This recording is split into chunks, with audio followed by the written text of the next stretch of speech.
Well, okay. I have a feeling this is going to be a fun night, and I think the guy who's with me will also feel that way. Welcome to Sky Tour livestream, everybody. This is Marc D'Antonio, of course, and I have with me, of course, yeah.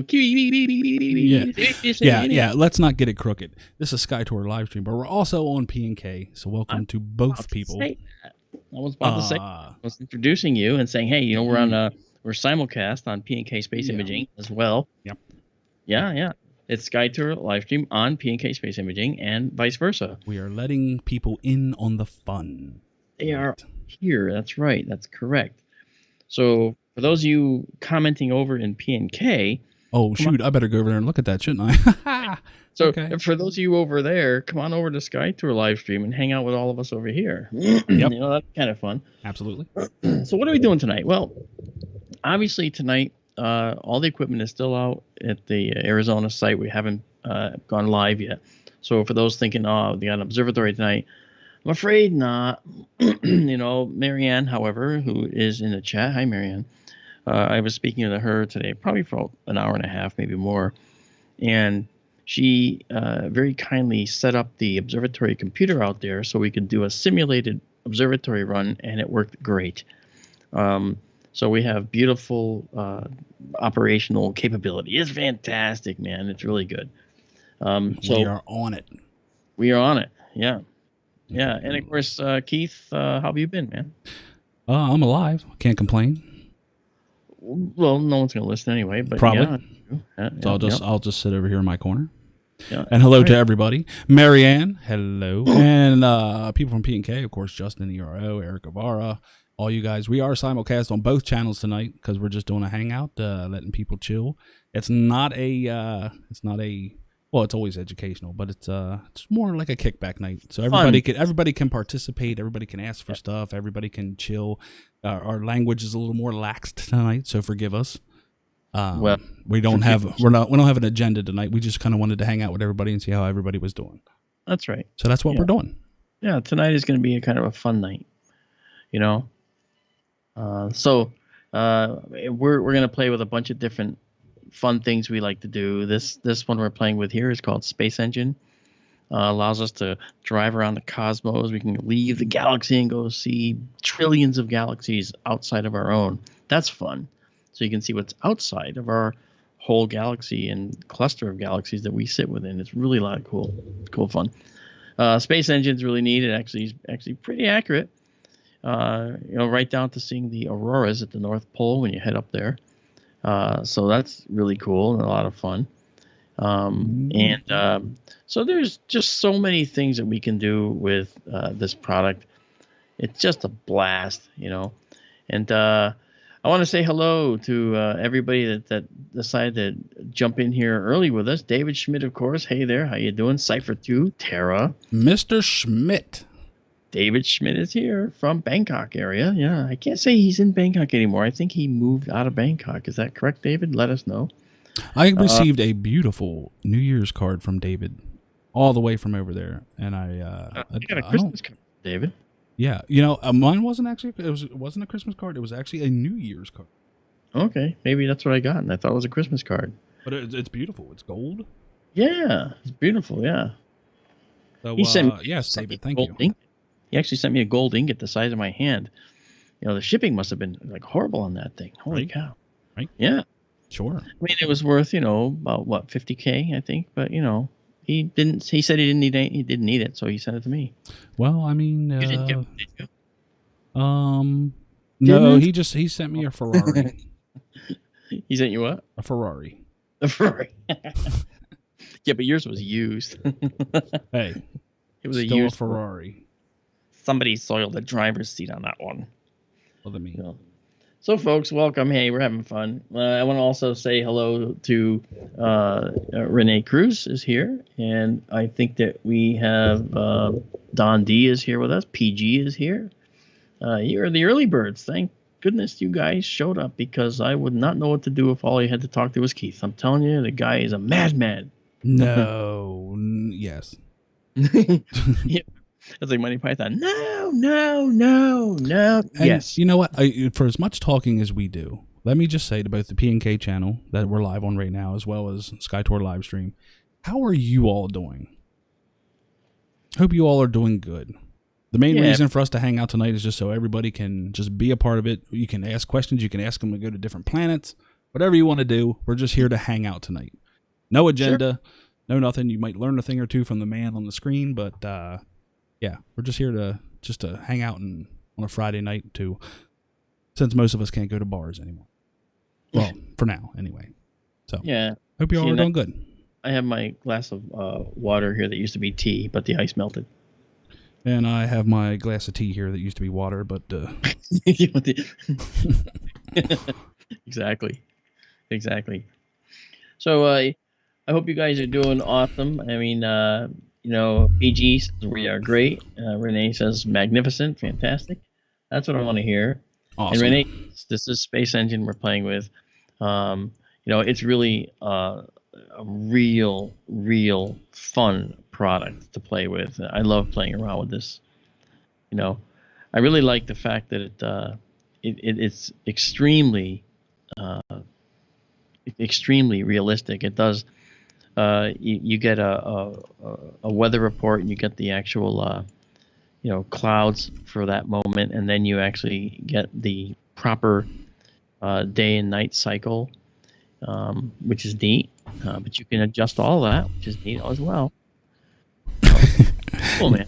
You guys have no idea what into making the stream happen on 2 channels at one time. Let's just say that some of us forget to even hit the stream button. Because there's like way too many of them now.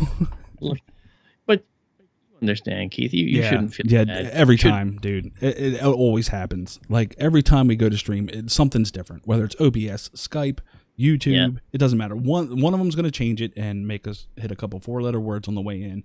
But we got it. It seems to be working. Everybody seems to hear us, I guess. It did do we did do a couple of those 4-letter word things. Unfortunately, because I was running the music and thinking I was streaming, I did it again. You did it again. And we weren't streaming. We were just like talking to each other, and that was it. Yeah. Yeah, don't worry. It wasn't nothing important. How come no one's chatting? How come no one's chatting? Yeah. And Fantasy, how you?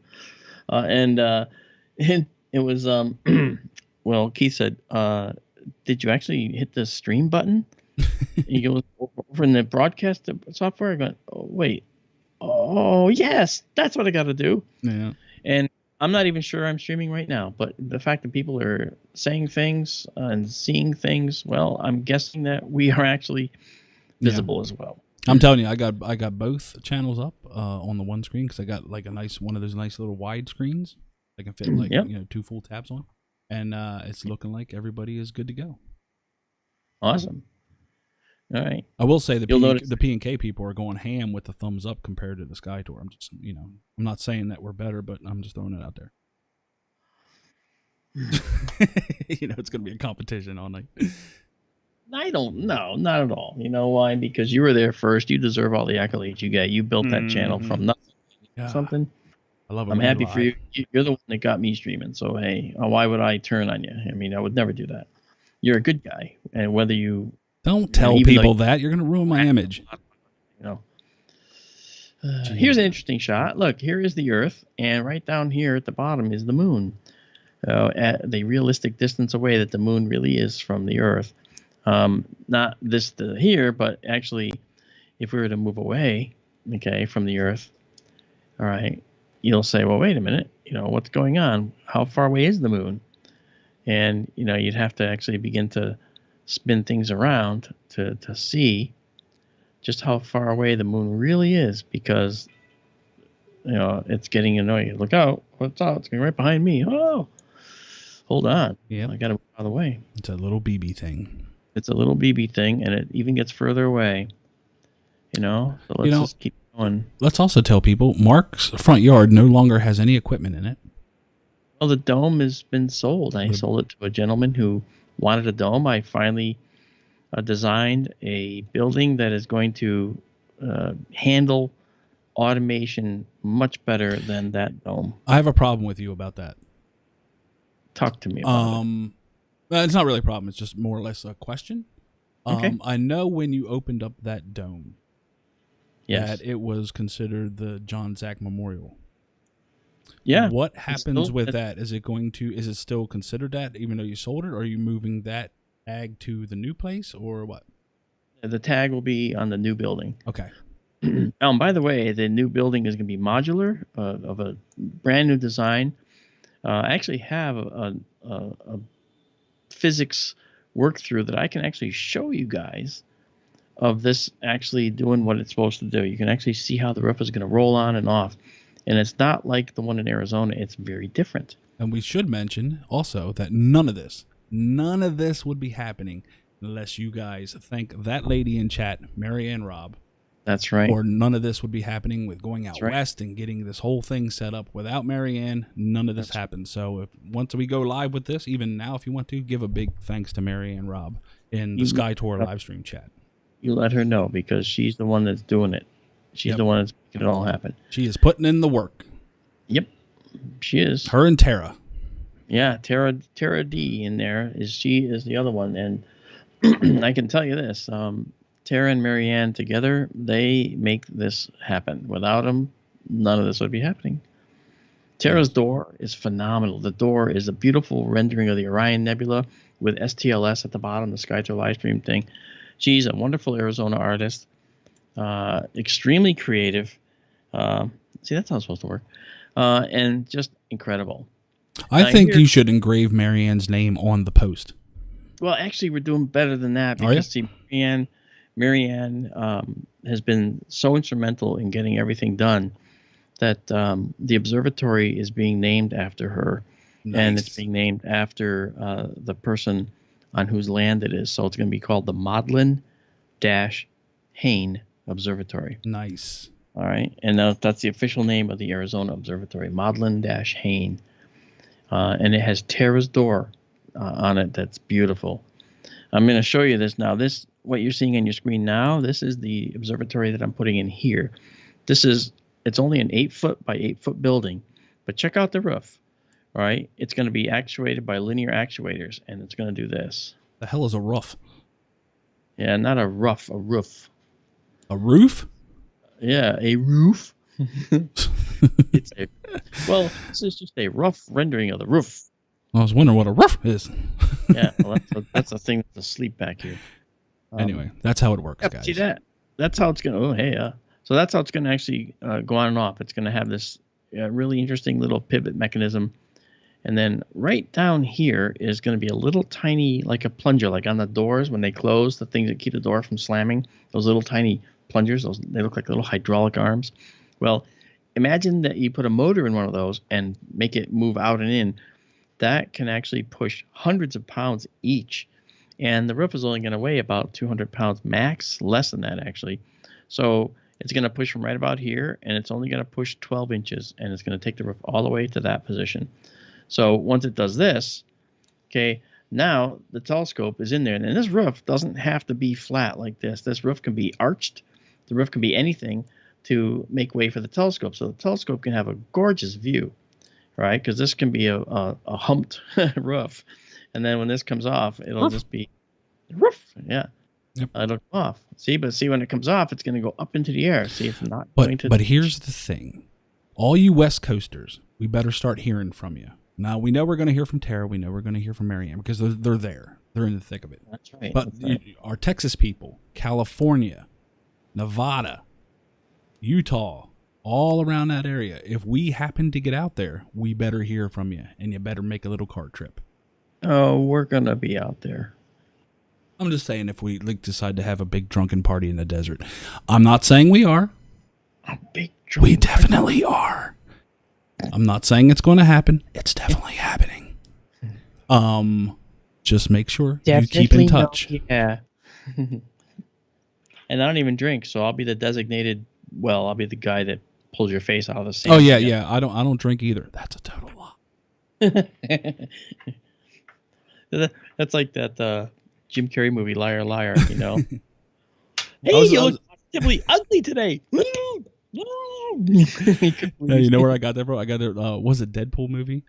Oh yeah. He's like, I never told you to do that. I'm so proud of you. That's my conscious thought. But, Yeah. hey, what can you do? So, hey, Mark, what kind of prank did you decide to pull today? Yeah, that's something cool that sort of that happened. Here's here's what happened. Okay, first of all, I was, you know what? I'll show you.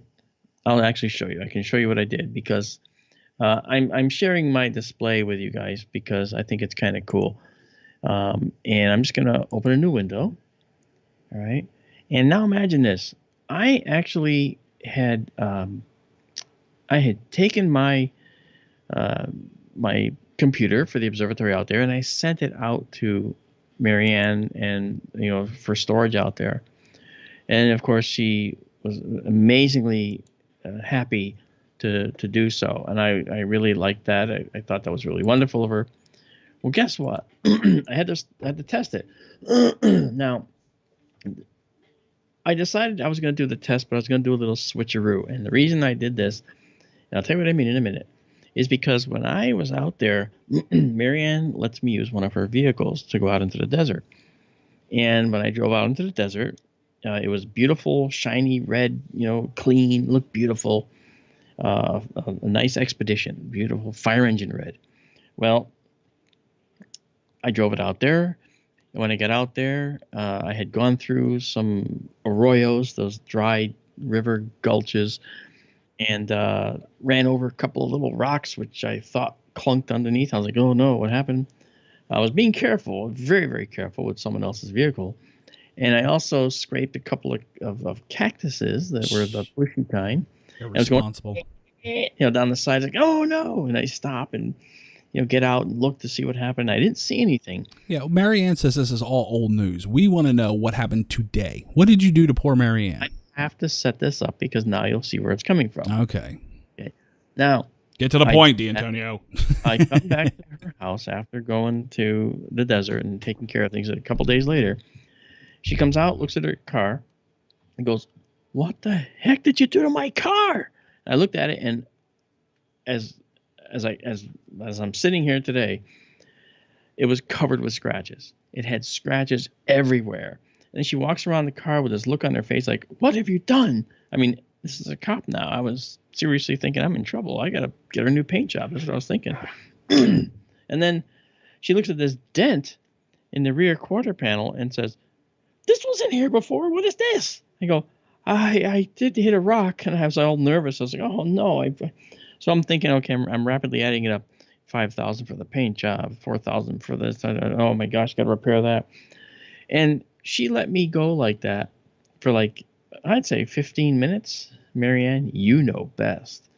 And so then she couldn't hold it anymore. And about 15 minutes later, she starts laughing. I go, "What are you laughing at?" She goes, "Those scratches were there already." She goes, "The dust just gets attracted to them when you drive out in the desert." Mm-hmm. And Mark's over there like, "Oh, good. I think I peed a little."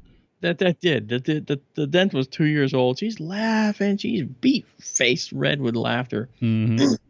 I'm like, okay. So I bided my time, folks. I bided my time. Yes, I did. And what did I do? Well, what I did was I went to use my computer today at Marianne's house, and I was doing the remote connection so I could connect remotely to it. Okay.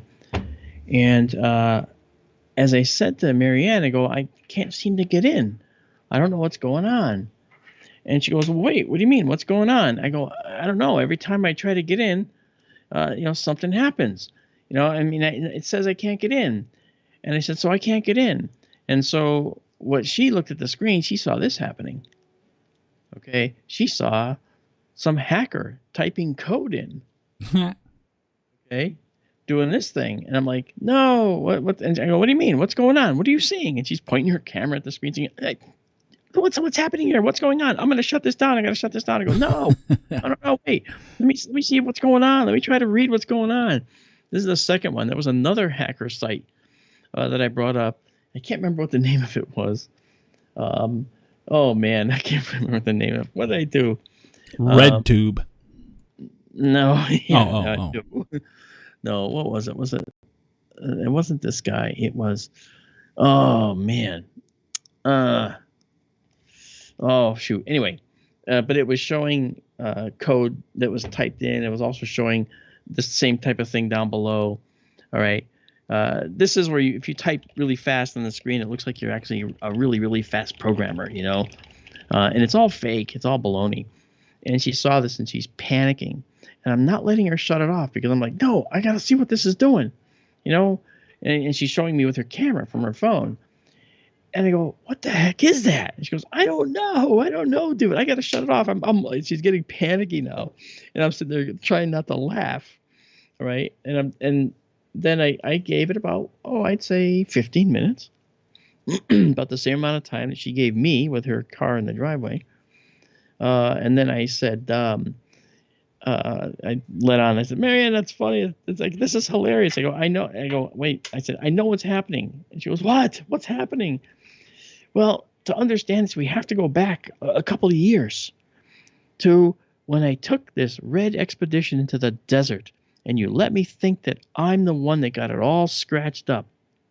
Okay. Well, you know what, Marianne? I'm going to take my name out of the running for being tased. You go ahead and tase Marc as much as you want. Hey, you listen here, pal. Hey. Okay. I would never do that to a friend.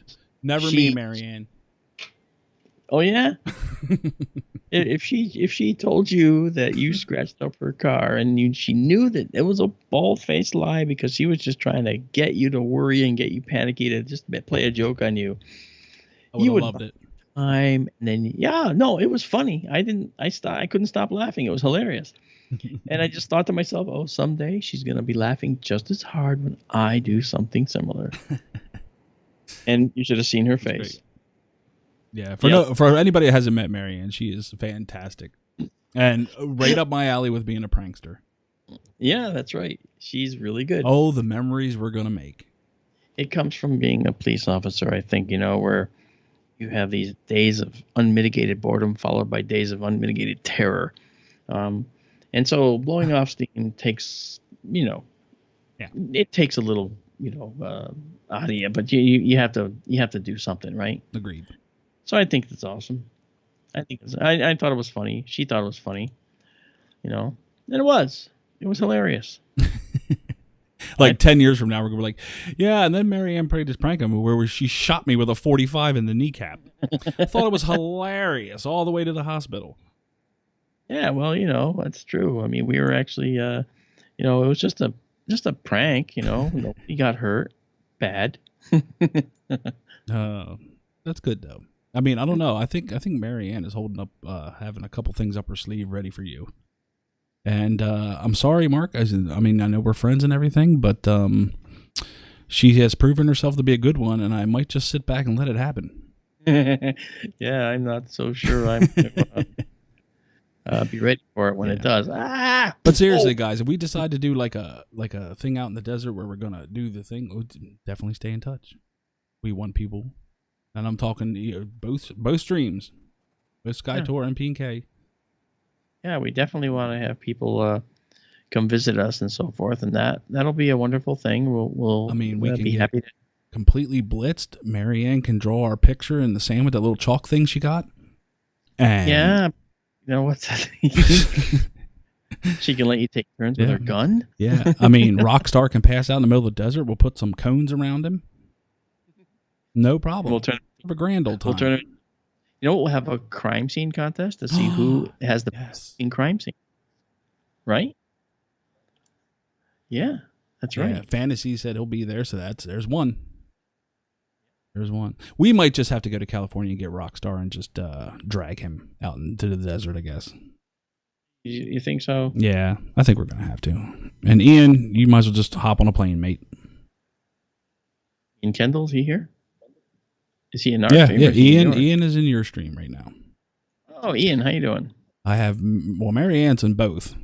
But, she's she's a model on my channel. I'm not trying to brag or anything, but, I did, make her a model on my channel because I'm a better friend than you. But, we're not going to talk about that right now. Oh my, I can see that. I thought that I made her a mod, actually. What can I say? I'm good to my friends. Unlike some people I can mention. Yes, you have. Well, what can you do? There it is. Wow. Jesus. Well, once again, in all seriousness, guys, we hope everybody is doing good. I know, once again, everybody's been through some stuff for the last year. Hope everybody is doing good. Everybody's hanging out. If you want to see anything, once again, Marc has we can crash some planets together if you want. We can right now you are in what program? This is Space Engine. We're cruising around the Earth. I'm going to show people the Northern Lights, Aurora Borealis in just a few seconds. Space Engine is great. Of course, we're going to crash some planets together in Universe Sandbox, and there's another one you have open, which is. Well, then we're going to look at the LRO quick map again. Check out the moon, because the moon doesn't rise for quite a while, from what I remember here for now, for the current status of the phase of the moon. Yep. So we're still waiting. Yeah, it's a lot of fun though. So. Fantasy, we will be calling on you. Fantasy says, I know the California Mojave Desert very well. If you guys got questions, I'll try my best to answer. We might not need you to answer. We just might need you to show up.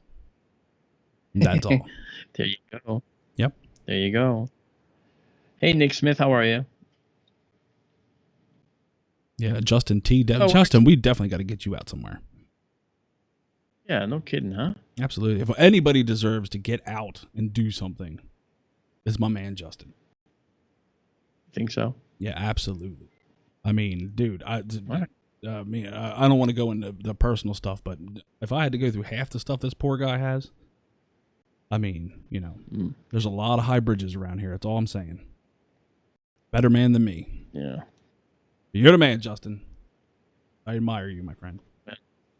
Yeah, Justin, you're all right in my book, buddy. Lynch Hub is in your stream. Nick Smith is in your stream. Daisy and Zoe. Daisy and Zoe Ameth. Yep, and I'm looking at the P&K stream from John Petroni. Of course, David and Fantasy and Roni. Welcome back, Roni. And, of course, Justin. And VW Blue Sky. A lot of familiar faces. It's good to see everybody going back and hanging out. Pilot has been around the channel for a good long time now. Yeah. Yeah. So I hope you guys are doing good. Anything you guys want to see? Anything you want to smack a couple planets together? Marc's going to show you some aurora here somewhere. It's like a drunk space shuttle pilot right now, but we'll get there. Okay. If you just look out your window here, we're going to be flying by the aurora borealis. If you'll look to your 9 o'clock, you'll see a place called Earth. And it is beautiful, and it is blue, and it's upside down currently. No. Oh, no. What are you doing? Are you drunk shuttling or what? Oh, wait, no. Oh, I'm sorry. I'm looking at the YouTube screen. It's all crooked sideways. Okay, now I see it. Hey, that's pretty cool, actually. Yeah, is this a program that takes like a lot of RAM? It looks like it does. It could if you let it. Okay. I let it because I have a computer that can manage it. Cost involved with it? Does it cost anything for people? They want to. The space engine I have does cost money. It was $25, but you can get a free one. Oh. And the only thing you don't get is the very, very elaborate, very high definition maps of the planets. Okay, that's the only thing you don't get. Which is cool, so they can still explore. Yeah, they can explore without missing a thing. Oh, great. There's the Death Star. Yeah, that's Death Star coming in here. You are part of a rebel alliance and a traitor. Take him away. Yeah, actually, that's the night side of the Earth that we're going up. That's the moon out there, actually. Yeah. So Marc is attempting to show you an aurora. Well, I'm trying to just get there, but it's like it's not it's not actually, it's not doing what it should. I have to actually find a, well, we can stick around the night side. See, the daytime side overwhelms the brightness. So I have to go over here. And look at that. Look how many lights there are. Now you see, this really stinks. Okay, that really stinks. That's too much light on this planet, you know? Yeah, I mean, humans are jerks. But I guess we have to live. Look at this, okay? where would you go if this is Italy right here? Where would you find a dark sky in Italy? Right here, maybe? Those are mountains there. There's mountains here too, you know? So it's like finding a dark sky is going to be next to impossible, you know? And then we cross over to the United States, and that's the Cape Verde Islands. Okay, we come over here to the United States. We back out a little more and bring us up to the west and Florida there. And you can see some auroras up there. And of course, we have to get the, like, just like with our runs with the telescope, you know, we have to get out of the very bright light so that we can get the smaller detail. There's Florida. Where are you going to find dark sky there? That's where funny people are from. That's right. You ever play that? From there. You ever play that game? Isn't that the one you go to Walmart, though? No, you type your name. Like you would put like Mark or a man from Florida named Mark and just Google it. And guaranteed it's a messed up story about somebody doing something stupid. Doesn't matter what your name is. There's always somebody in Florida to represent something stupid somebody does. That's really funny. I did mine one time. It was like punched a crocodile or something. It was like, Keith, a man from Florida, was arrested for punching a crocodile. I'm like, what? And it's true. It's any name. Any name. So we'll have to look at that. I'll have to check that out. Oh, it's so fun. Here's Connecticut here, and I live right here. So you can see that I kind of have some darkness around me. All right, so that's not darkness, my old friend.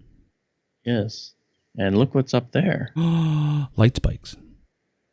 Yes, light spikes indeed. Light spikes making chemical lights.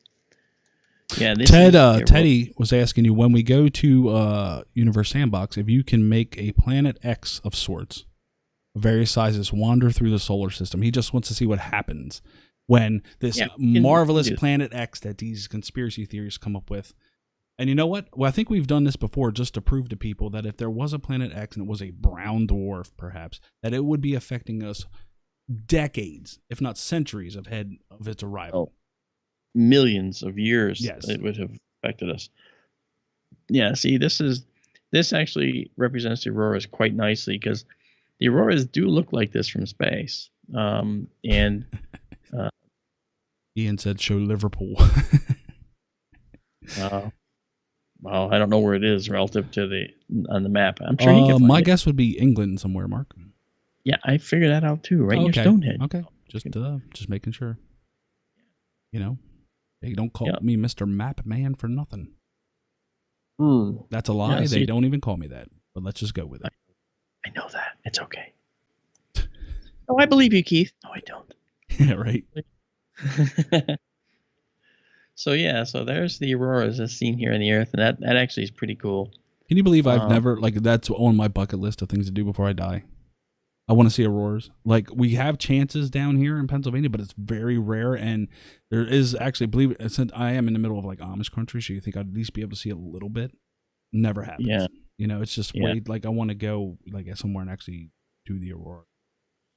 Yeah. You know. Nah. Because somebody told me it's like almost life changing. So like if you're not used to it, it like kind of really. I think it was Kat actually told me that. Like your first time seeing it, kind of just like taken aback by them, taken breathless by. Yeah, I actually ran around like a screaming Mimi because I was at a drive-in watching The Dark Crystal with my nieces and nephews. And no jokes. And we were watching this movie, and all of a sudden I looked out because the movie was boring me. And I looked up, and I saw these beautiful streamers right over my head, right here in Connecticut. Yeah. We've never seen anything like that. I immediately got on the phone, and I called the Auroral Alert Network and let them know what was going on. And they said, yeah, we got a major storm, and there's actually a power surge. We're losing power. Yes, this is Marc Antonio. I see a bunch of auroras in the sky. Sir, how many have you had? This is McDonald's drive-thru. That's it. I have 2 cheeseburgers, not 9, chicken steak. What? 2 cheeseburgers, not 9, chicken steak. Oh, this guy thinks he sees auroras. Yeah, exactly. It's like, hello. Be like, I'm okay, Ossifer. I'll be okay. Just give me a cough a cuppy. Cough a cuppy. Off a cuppy. Yeah. Now give me my car so I can start my key. Oh, I have a breathalyzer in my car. I'll do it myself. Oh, yeah, Marianne, when we're out there, can you bring the breathalyzer? I always wanted to hit like 0.2. Anybody up for a game? Whoever can get the highest score on the breathalyzer, we can have prizes. Anybody? Anybody? Yeah. Actually, the person that gets the highest score gets to escort everybody out of the desert. Right. In handcuffs. They're the lead car, and they go out and lead everybody out of the desert. Listen, all I'm saying is if it's 3 o'clock in the morning and you see me running through the desert with a cactus on my shoulder, just leave it alone. Talk to me in the morning. Right, because it's not a cactus. Well, the last time I went to Arizona, I almost left with a moose head with a spread about 8 feet. So, a cactus seems doable. What were you in northern Arizona? No, Marianne's house. Oh, there's this giant head with antlers with like an 8-foot spread on it. That was an elk, actually, not a moose. Right. That's what I said. A melk. You said elk and you spelled it moose, and then you spelled it. It didn't even look like an elk, and it didn't look like a moose. It was a milk. Said it was, yeah. It's chocolate milk. It was brown. Yeah. Yes. And I'm telling you, I was seriously about to mount it to the front of the van. Can you imagine me running I-40 all the way up through there with a huge antler? Like all these guys with their little bull horns. Mm-hmm. Here I come with a big 8-foot elk head. Mm-hmm. I'm on it. David, I want to answer your question too, because Keith's being Keith. He's not letting me answer questions. He won't even show video. He's like embarrassed to show you his video, so that's why you don't see him here on the screen. No, it's not because of that. It's because I'm nude. There's an image we don't need to see. Yes, you do. Yeah. Everybody needs to see it once in their life. Oh, yeah, right. It's like, seeing the old man walking by. It's not good. Just swinging like a Chinese lantern. What's that Chinese lantern doing? Nothing. Keep walking. Like, what? Is that an aurora borealis? I don't know. If you get your figs out of my face, I might be able to see. So David asked, do the auroras change with the seasons? And actually, no. What we talk about when we talk about the auroras is they actually change with the solar cycle. The more energetic the sun is, the more high energy particles that come from the sun reach the atmosphere, interact with the molecules, and cause them to glow. That's what the auroras are. And depending on what's glowing, they might look red, they might look green, they might look bluish green. And then in really dark sky sites, you can see that everywhere around the world, everywhere in the world, but it has to be really dark. And that's actually something called air glow. We actually see the nitrogen atoms that actually during the day, they absorb all this energy, and at night they give it off. And what they're giving off is light. And it's a very subtle light. And so you see, when you see the images from Mauna Kea in Hawaii, you see these beautiful images of the sky, like right here in Space Engine. Okay, this is Orion down here. Okay, this is the Hyades and Aldebaran, and then you got the Pleiades up here. Okay, you see photos like this, but then you see bands of green and red going through it, and you're going, oh, were they clouds? No, that's actually the air molecules glowing. And so only in the darkest sky sites do you actually have that kind of light pollution. And it's natural. We can never get rid of it. It's always there, which is kind of cool. Yeah, that's always there. Never go away. Absolutely. Yeah. So when I took pictures out at the Skytra Livestream West site on the tripod, I thought that I had some photos that had light clouds in them. But then when I looked at it again, I realized, no, I'm actually seeing the air glow out there because it's a dark sky site. The clouds are black against the sky. Where you see that. People that see that are usually in the open ocean. Okay? Like on a cruise ship when they're cruising out to the Bahamas or over, the mid-Atlantic going across to, London and back or something. Right. On a ship. That's when the sky is just breathtaking. And it's unforgettable.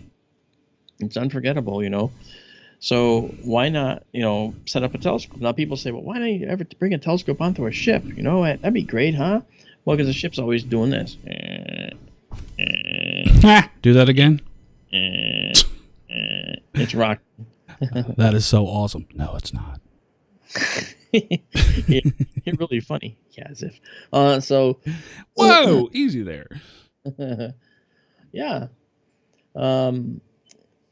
So I think that it's really, interesting to see what the night sky holds for us, So one of our big problems that we'll have in Arizona is actually the air glow, because the photos we take are going to be limited in the amount of time we can take and how much light we can pull in based on whether the molecules are glowing too much.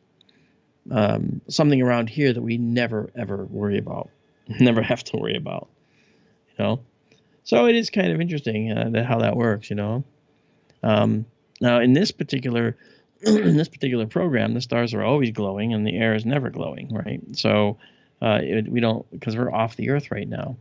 But like if we were to say go to the moon, right? I mean, we could just head over to the moon. Okay, the moon is over here, right? And if you just follow that, look to the right a little bit. Here's the moon. And then we head to the moon. And we'll have another view of the moon, too, in just a sec.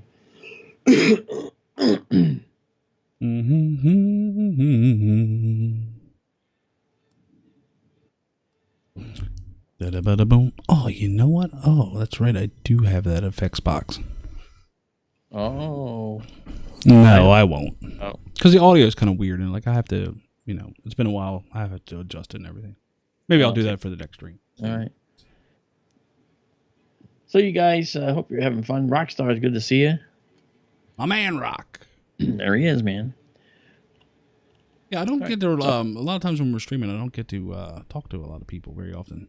Kind of nice seeing everybody, no matter what room you're in. It's kind of nice seeing everybody. Isn't it? Yeah. Yeah. Yeah. Psst, don't tell the government. Yeah, right. I was thinking about doing one for this year, but I wasn't sure about our streaming schedule. Thinking about doing like a 2021 promo. I was like, maybe I'll save it for 2022. I'll do another animated promo for the channel. I thought that was really funny. Yeah, I did a professional one that was like really good graphics and everything. I'm like, this isn't fun. You know me. I got to be like half a troll. And I just thought the bad animation was so much funnier. Just with like little stick figures and stuff. Yeah, and a little arrow showing up, bink, bink, every now and then. That's hilarious. That's good stuff. And if you rewatch that video, guys, there's a lot of hidden things in there too that just flash up really quick. If you watch it on like 2 times slower speed or whatever you can do with that, or 50%, you'll catch a lot of little things that flash up on screen that you probably didn't see. Mm-hmm. Easter eggs, I believe they call them. That's correct. By the way, did you ever answer Ted if we can smash some things into other things? Or a brown dwarf? If we can do that. Nice. Yeah. When we get the space engine. I'm sorry, when we get to we are gonna play Thanos. And you won't have this on your stream, Mark, but I do believe that I have Thanos for mine. Whenever we start smashing stuff together, I'm just gonna put Thanos dancing on your head. Oh, I wish we could see that. Yeah. And hello, Dude W. Dude W's here. How you doing? And let's see, Anahata, Marcin Johansson. Yep, it's exactly what it is. It's a space engine. You're exactly right. I see Don D. I'm reading off of your chat, by the way, right now. Nick Smith, of course, Tara, Don, Tara, David, Du. And over on the P&K side, we got Fantasy and Justin and Ian and Headband and Amal. And ERO. Oh, hey, ERO. I haven't seen you in a while. Welcome. Let me see here. Let's see. Yeah.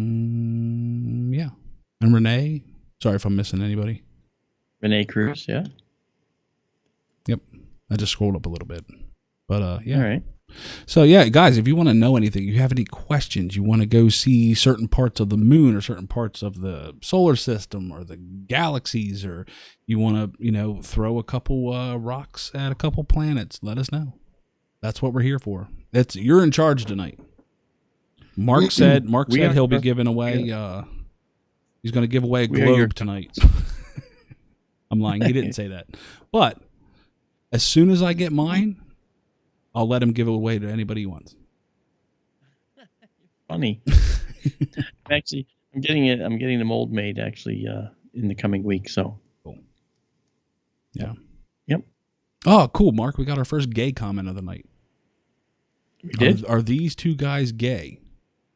Well, depends on your meaning of gay.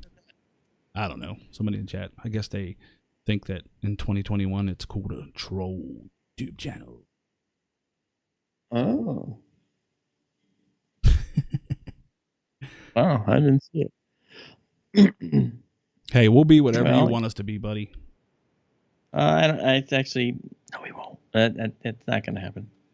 Yeah, I mean, me and Mark are friends, but as far as it goes, no, it's not. We're in love. That's not actually true at all. I He's don't lying. believe that for us. He's lying. Look I let you take all my equipment out to the observatory, site. Okay, That's love. Man. That's hate to tell you. Oh man, Greggy Gilgan.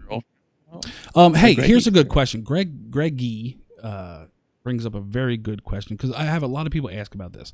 Now, when you did Aliens on the Moon, okay, yes. Of course you looked at that photograph that has the supposed bridge, the bridge, yes. That they intentionally highlighted and made, like the other things in that documentary, kind of stick out, if you know what I mean. So where is that exactly on the moon, and can you take us there? I actually don't know exactly where it is tonight. I would have to research which crater it was, but it was actually two craters near each other. And I could take you probably to, oh, look at that. I just happened to put the sun in eclipse with the Earth. Look at that. It's absolutely beautiful. No, wait, that's the sun. Then what is that? Oh, okay, that's the backlit Earth. The Nibiru. Yeah, Nibiru. Oh my gosh, yes. By the way, for anybody wondering, that is exactly how we find out belly. what planets are made of. By getting that sunlight behind, we can see their atmosphere. That's exactly right. When you look at that little ring around the Earth right there, and that's my specialty in astronomy is exoplanets. And when we look at what is that considered? Spectrometry? Yes, actually, you do a spectral analysis of the atmosphere, right. Because this spot right here, this little tiny area, this little blue area where I'm highlighting here, okay, we're in that when the planet passes in front of the star, it does what's called a transit. And a transit, right, is something that is very important because when we watch the planet actually pass in front of the star, like this is going to do in a moment, okay, this is the point at which we get the most information.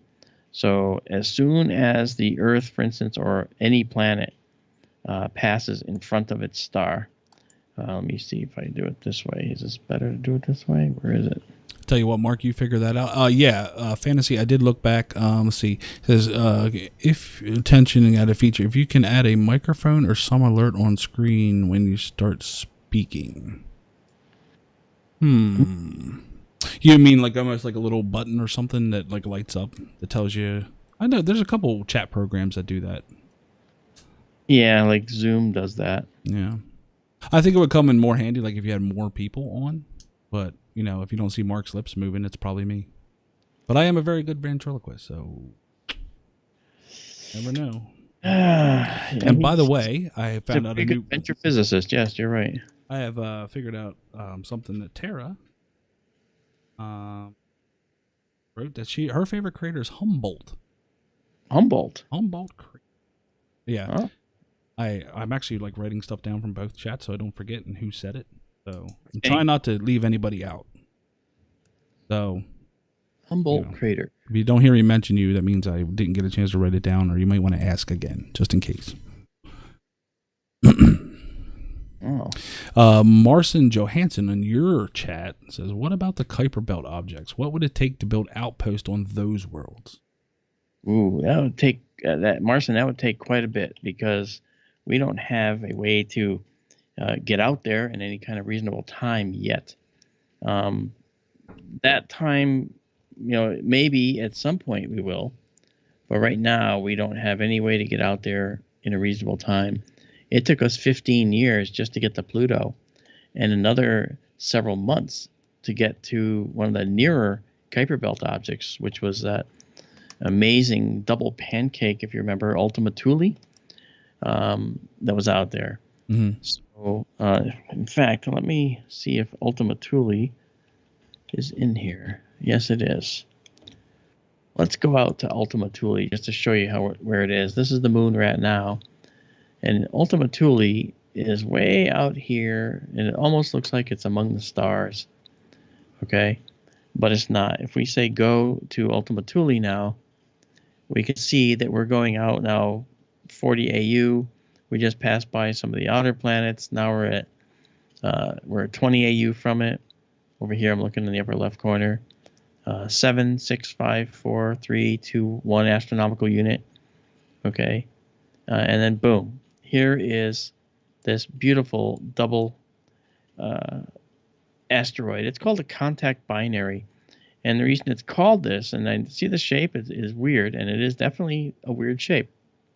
It was actually two little pancakes, basically, and they ended up connecting with each other, and where they collided, because they're mostly ice, they could probably be comets by any other name, okay? But where they ended up colliding here, okay, they momentarily melted the ice. And when they melted that ice, okay, we ended up getting a melt and then a refreeze. And that's why Ultima Thule looks as it does. It looks like a big space tater. Yeah, it was called a potato. At one point people called it even some scientists called it a potato. And this, by the way, is actual color, actual imagery of Ultima Thule, incidentally, just so you know. Gotcha. Yeah, isn't that kind of cool? And that is a Kuiper belt object. It's what, 45 astronomical units away, and very odd looking. Now, in the same way, okay, there's another interloper in our solar system that people have been talking about in recent years. Justin said that object looks like a butt nugget. Maybe on Justin, but Well, couple bricks of cheese. I haven't seen any of that. Just saying. Let's go to Oumuamua. Oumuamua. Talk about a space turd. Oumuamua. Right now, Oumuamua is quite far away. Wow. Our sun right now. But look at this. This is what we think now. Avi Loeb, who is the Harvard astrophysicist. That poor guy. Avi, he and I did a television show together, a ABC special. And he said then that he felt that this maybe wasn't an actual asteroid, but possibly a space probe. Well, then why does it look like this? Well, this is just a representation. We don't actually know what Oumuamua actually looks like. We didn't get an image of Oumuamua. It went through the solar system very quickly, and when it went through the solar system, what ended up happening was it ended up moving so fast by the sun that we couldn't actually get a photograph of it until after. We couldn't get a photograph of it. We got data, and that data indicated that Oumuamua was probably a very, very long space rock. And it didn't seem to make sense that it was this big, gigantic space rock, and Avi Loeb didn't think it made sense either. He thought that we can't discount the possibility that maybe this gigantic object wasn't a rock at all, but maybe a long, thin probe from an extraterrestrial species using a solar sailing type technique. And the design of the ship would be a long, thin potential ship when you had your sail furled up. And you know what I like about him? He actually, instead of backing down and rephrasing how he did that, it was actually probably maybe a month ago, if that, he doubled down on what did. it was saying, but he also clarified what he Yeah. was saying. Yeah, he didn't say, I believe it is a spaceship. He said, we can't discount the possibility that it could be. Right. Because, and why is that? Can you see the shape of this thing? Besides the obvious resemblance to something that any 14-year-old kid would say and laugh about. It looks like something I do every day. Okay, exactly. This actually looks like it could be something that is unlike anything in our solar system. And it is. There is no asteroid we have found thus far in our solar system. All right, this is like 700 by 70 meters in size. So it's not that large. And most large things in space tend to take the round form. Correct. And this is nowhere near that size needed to enforce that roundness. Right, with the gravity. A sphericity, yes. Right. So we don't get that here. But you know what we do get is the fact that this thing being long and oblong like this is an interesting possibility, because now it tells us that maybe that there are asteroids maybe in our solar system that can look like this. See you later, Du. Thanks for stopping in, buddy. Hey, good to see you, Du. Thanks, man. Yeah, so clearly, this is a case where an asteroid like this might actually be an indicator of some other type of process. How was it ever created? And we did get a bit of a data on its surface. Its surface is actually a very, very dark red. Now, what does that have to do with anything? Well, the dark red is what the surface would look like, potentially, if it was rock, if it was exposed to high doses of radiation, interstellar radiation, for instance. Our sun is our sun actually protects us from a lot of the radiation coming into the solar system in a way, because it gives off its own protective sheath. It has a magnetosphere, all right? It has a very large magnetic field, and that drapes around the solar system as it moves through the galaxy. This drapes behind the sun, totally encasing the entire solar system, right? So it trails behind the solar system, and it actually protects us. So at the place where that stops, a location called the heliopause, that is where, for instance, the Voyager spacecraft just passed through after being launched in the 70s. Okay, so it's that far away. A little bit further than Mesa, Arizona. A little bit. But if you want to make a scale model and said that Mesa, Arizona is the heliopause, well, how big would the sun be? That's a good thing we can do. I mean, I actually can calculate that. I got a better question. Is Oumuamua available in Universe Sandbox? I don't know. We should check. How awesome would that be? Let's go find out. See its size comparison compared to like the Earth flyby and stuff like that, just so. It is. Or see what happens if we crash it into the Earth. Let's toss it into Mars. Oh, let's do it. Let me say something about Universe Sandbox too. You may. What a great tool. And well, let me just back out and bring up the startup screen here. Okay. When you actually start up Universe Sandbox, you end up with a choice of dozens and dozens and dozens of actual things. Okay. One of them is this one. This is the solar system. All right. And here it is. You can move it around, check it out. And it's in motion right now. Okay. If you zoom in, okay, you'll see the sun is moving and rotating. And down here, where I'm in the way, okay, right down below me here, you can see that it shows you how many hours are passing per second. Now we can reduce this number, okay, and get down to just like just a few minutes per second. And when we do that, you'll see that the sun slows way down. So we're slowing down the scale of this simulation. The slower you go, the more accurate this is. If you really start to pile it on, then it can be pretty bad. Which brings me to my point. Yes. This Universe Sandbox. Now, I don't know how many of you in the chats have children that may have a slight interest, or maybe even if they don't. What I found out, I know this boy, his name is Hamish. He's 10 years old, complete gamer, loves gaming. Yep. I do believe that this is something that he would absolutely love. And let me explain that this is actually a physics-based simulator. It is. It's based on real physics and what would happen. And once again, as Mark said, the slower you go with things, the more accurate it is. But you can speed it up for time and whatnot. And fun. And it's something that kids could enjoy and actually might get them into astronomy, because we've said here at P&K since we started, and Mark feels the exact same way, and correct me if I'm wrong, but we always said the more eyes looking up, the better. That's right. We know you guys. All the people here are always looking up. I can tell that just by talking to you guys. The more we get the younger generation into it, they're the next generation that's going to start carrying this thing on. Oh, that's so true.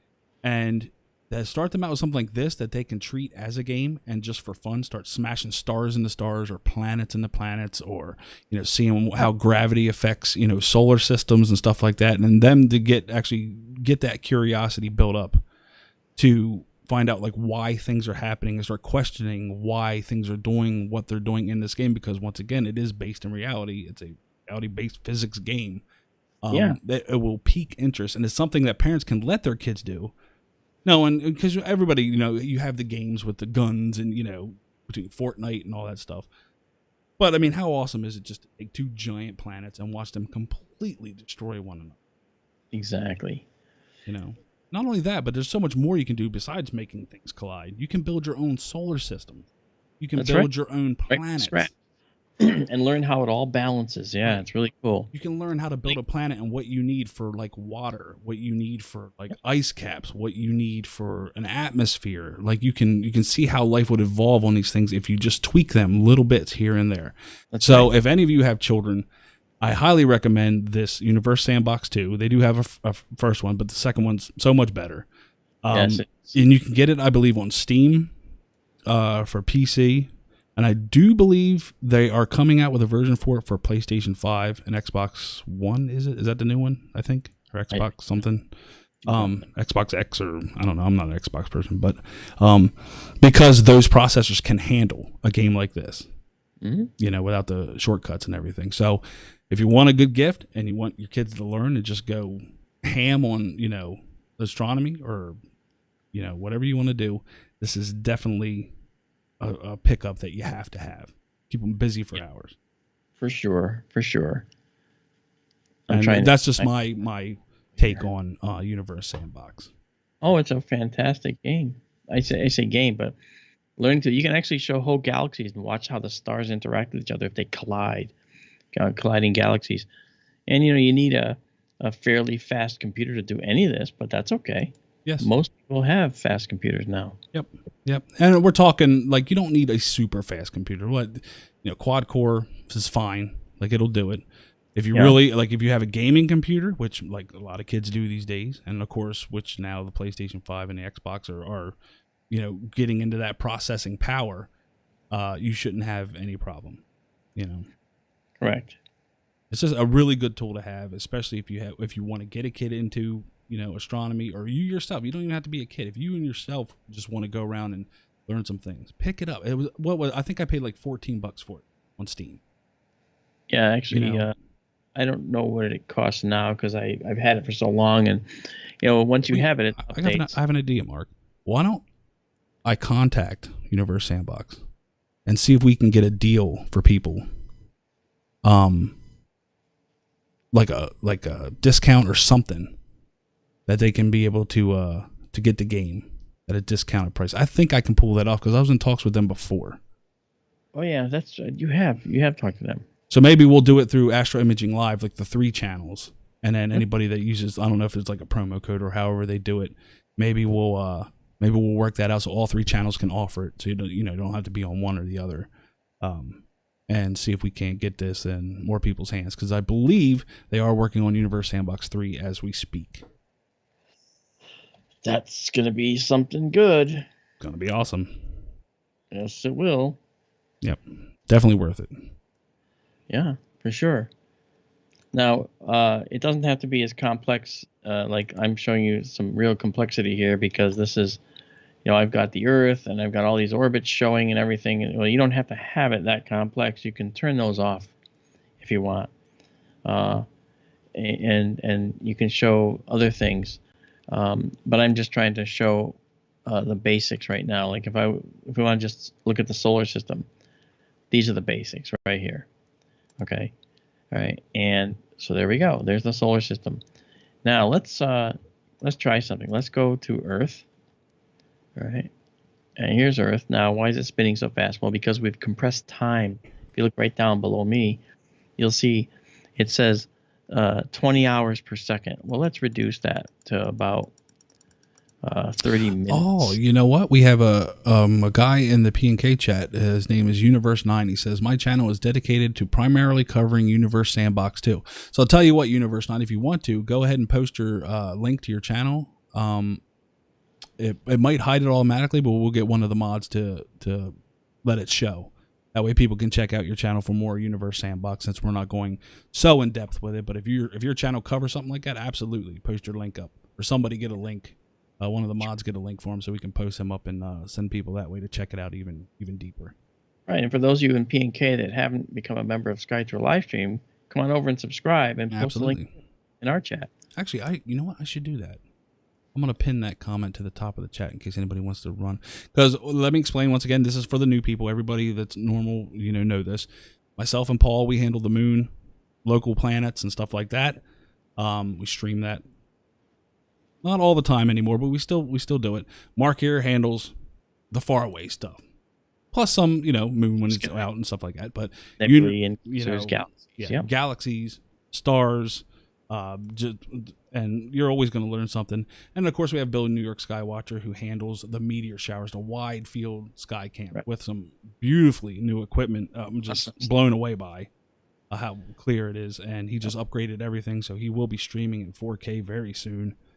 With that, so those meteor showers are going to be amazing. So yeah, let me pin your channel to the top of the P&K chat in case anybody wants to jump over there and check you out. Fantastic. I can figure out how to do that. Okay. It is YouTube. Let's see here. Okay,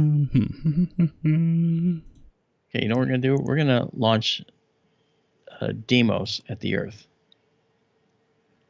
Okay. Yep. Let's see how that goes.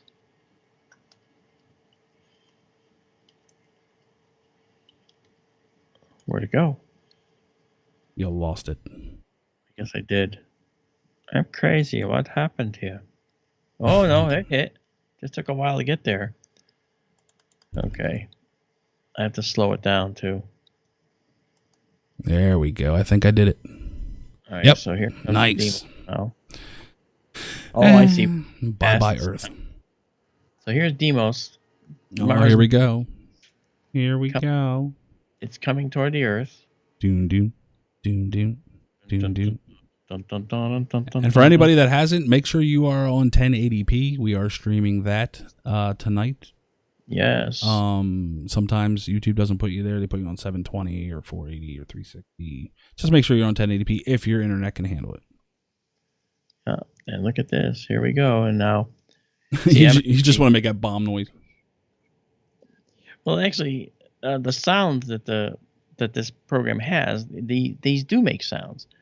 Oh, do they? A very beautiful sound, but it's not coming through. Oh, look at that! Wow. And bye-bye humanity. Now, see that's a shockwave, and that's actually realistic. The shockwave does get propagated like that. In reality, it'll also throw up chunks, which you see as secondary explosions that go up and then crash back down. But from the side, depending on the impact speed, you'll see large chunks go way up into the, the ionosphere and then come back down. And so, in reality, too, the Earth would heat up, and you'd get forest fires all over the world. But this is Deimos. It's huge. It'd be a killer asteroid type impact. It would definitely be an extinction level event if it struck. You think? Yeah, and actually, one of the things I've done is I've shot Mimas at the Earth too. Okay, and that's kind of big. You can see its shadow. The thing I like about this game, it shows like if it's a big enough impact and a hot enough impact, you'll start seeing the oceans recede, which I think you kind of are a little bit off of the African coast there. Here, watch this. You'll see it start shrinking. Okay, now let's just see this in real time. Okay, this is this is just about real time. So this is how this would look in real time. All right. Yeah, it's kind of weird, huh? Yeah, but that's how it would look. I love this game. All right, and Can you can imagine see that shadow coming like at you? Just and you can see the actual fireball starting to rise. be like, Keith, what's the matter with you? Well, no, I'm standing in a puddle when it isn't raining. That's it. You can see the fireball beginning to rise, and if we actually increase the speed, you see the shockwave moving out. Right now, people on the coast of Chile, okay, are going to be looking and seeing something on the horizon.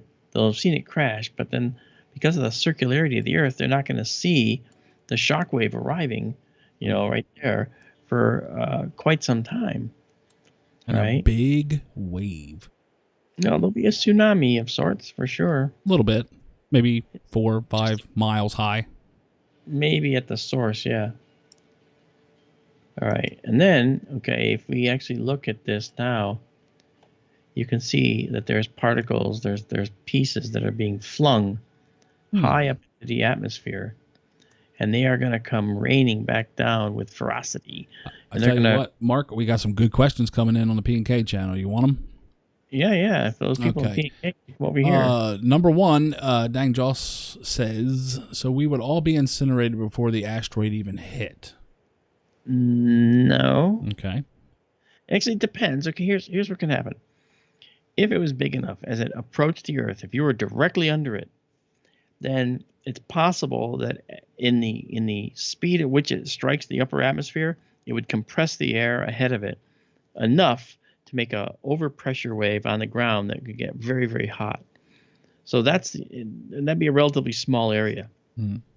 But then when it strikes, it's going to send out a shock wave, and the shock wave is going to do a similar thing. It's going to create a large overpressure. The overpressure will gelatinize all the organs in your body if it's a big enough impact, okay? It'll tickle just a little bit. Just a little. It's going to tickle so much you say, more, I want more. Oh, no. Amal has a really good question. What's he have to say?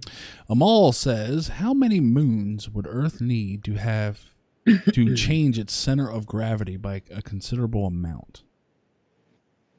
Well, and see, I know what you're thinking, because you're thinking, well, if it had like 3 moons on one side, okay, what would that do? Right? But the fact is, those moons, all right, would probably over time space themselves out. And this particular universe sandbox, we would have to run it for quite some time. So, for instance, let's let's put a moon in orbit. Let's just pick an orbit. Yep. Right there. Okay. All right. So now let's add another one. We'll say it's in the same orbit. Oh, you can't make it the same orbit. Well, we could try. Yeah. And here's one inside, a little closer. Okay. Now these are all way too close. However, they have their own mutual gravity. So look what's happening. Okay. Yep. This one was inside, and now it's being pulled by these two, right? And it's going to have a collision between those two, kaboom, just like that, all right? Now we have a bigger, denser moon. And now we're having also particles raining down on the Earth, all right? And so they coalesced into one. Let's speed it up a little bit, and we'll sacrifice some accuracy for fun. And watch how gravity works. Yeah, you'll see what happens now, because now you'll notice that this moon is no longer in a circular orbit, is it? Okay, it's now doing something very different. It's in an elliptical orbit, all right? And it's also superheated, and now we're getting particles around, orbiting the Earth. Okay, so if something collided with the moon, okay, and see these particles? Look at that. That one hit this moon. Okay, so there's particles that strike this moon too. I say particles, asteroid-sized material. And the Earth's getting pelted by these things. And the cool thing is it's actually showing the gravity assist. Yeah. As the closer ones orbit the Earth. They right. speed up. If we back out of this, you can actually see the actual path they take in space. Look at this. They make this twisting path through space. It's a huge dance. Soul Cut. I told you on the P&K chat that we do have an email on the About section, or you can hit us up on Facebook if you want to. Yeah. So you know. Now this moon, its collide is now just under 2 times the mass of the original moon. Why not 2 times? Because in the collision, some of the moon was lost. Okay, so its actual mass is different. Oh, I see what Dang was saying. Okay, he explained himself. He said that he heard that some people got burns from the Chelyabinsk. I don't even know how to say that. Meteor's light when coming through the atmosphere, and he said that he thought a much bigger one would incinerate people near it. So if it didn't go to the ocean, but that's what I was saying. Okay, the shock wave and the overpressure. Okay, the radiant thermal wave. Once it starts entering the atmosphere, will cause that. The Tunguska blast did, but you got to be near it. You know, if you're not near it, then you're not gonna. You won't. There won't be anything there. There won't be anything happening. You might not even know anything struck the Earth if you're on the other side. You know. Everybody's correcting my saying. I'm just going to call it the Chelly. Yeah, Chelyabinsk. Yeah, Chelyabinsk. Well, beer is saying it's Chelyabinsk. It's Chelyabinsk. Mm-hmm. Chely. I'm just going to say Chelly. That's it. E-I-N. I've never been good with Russian.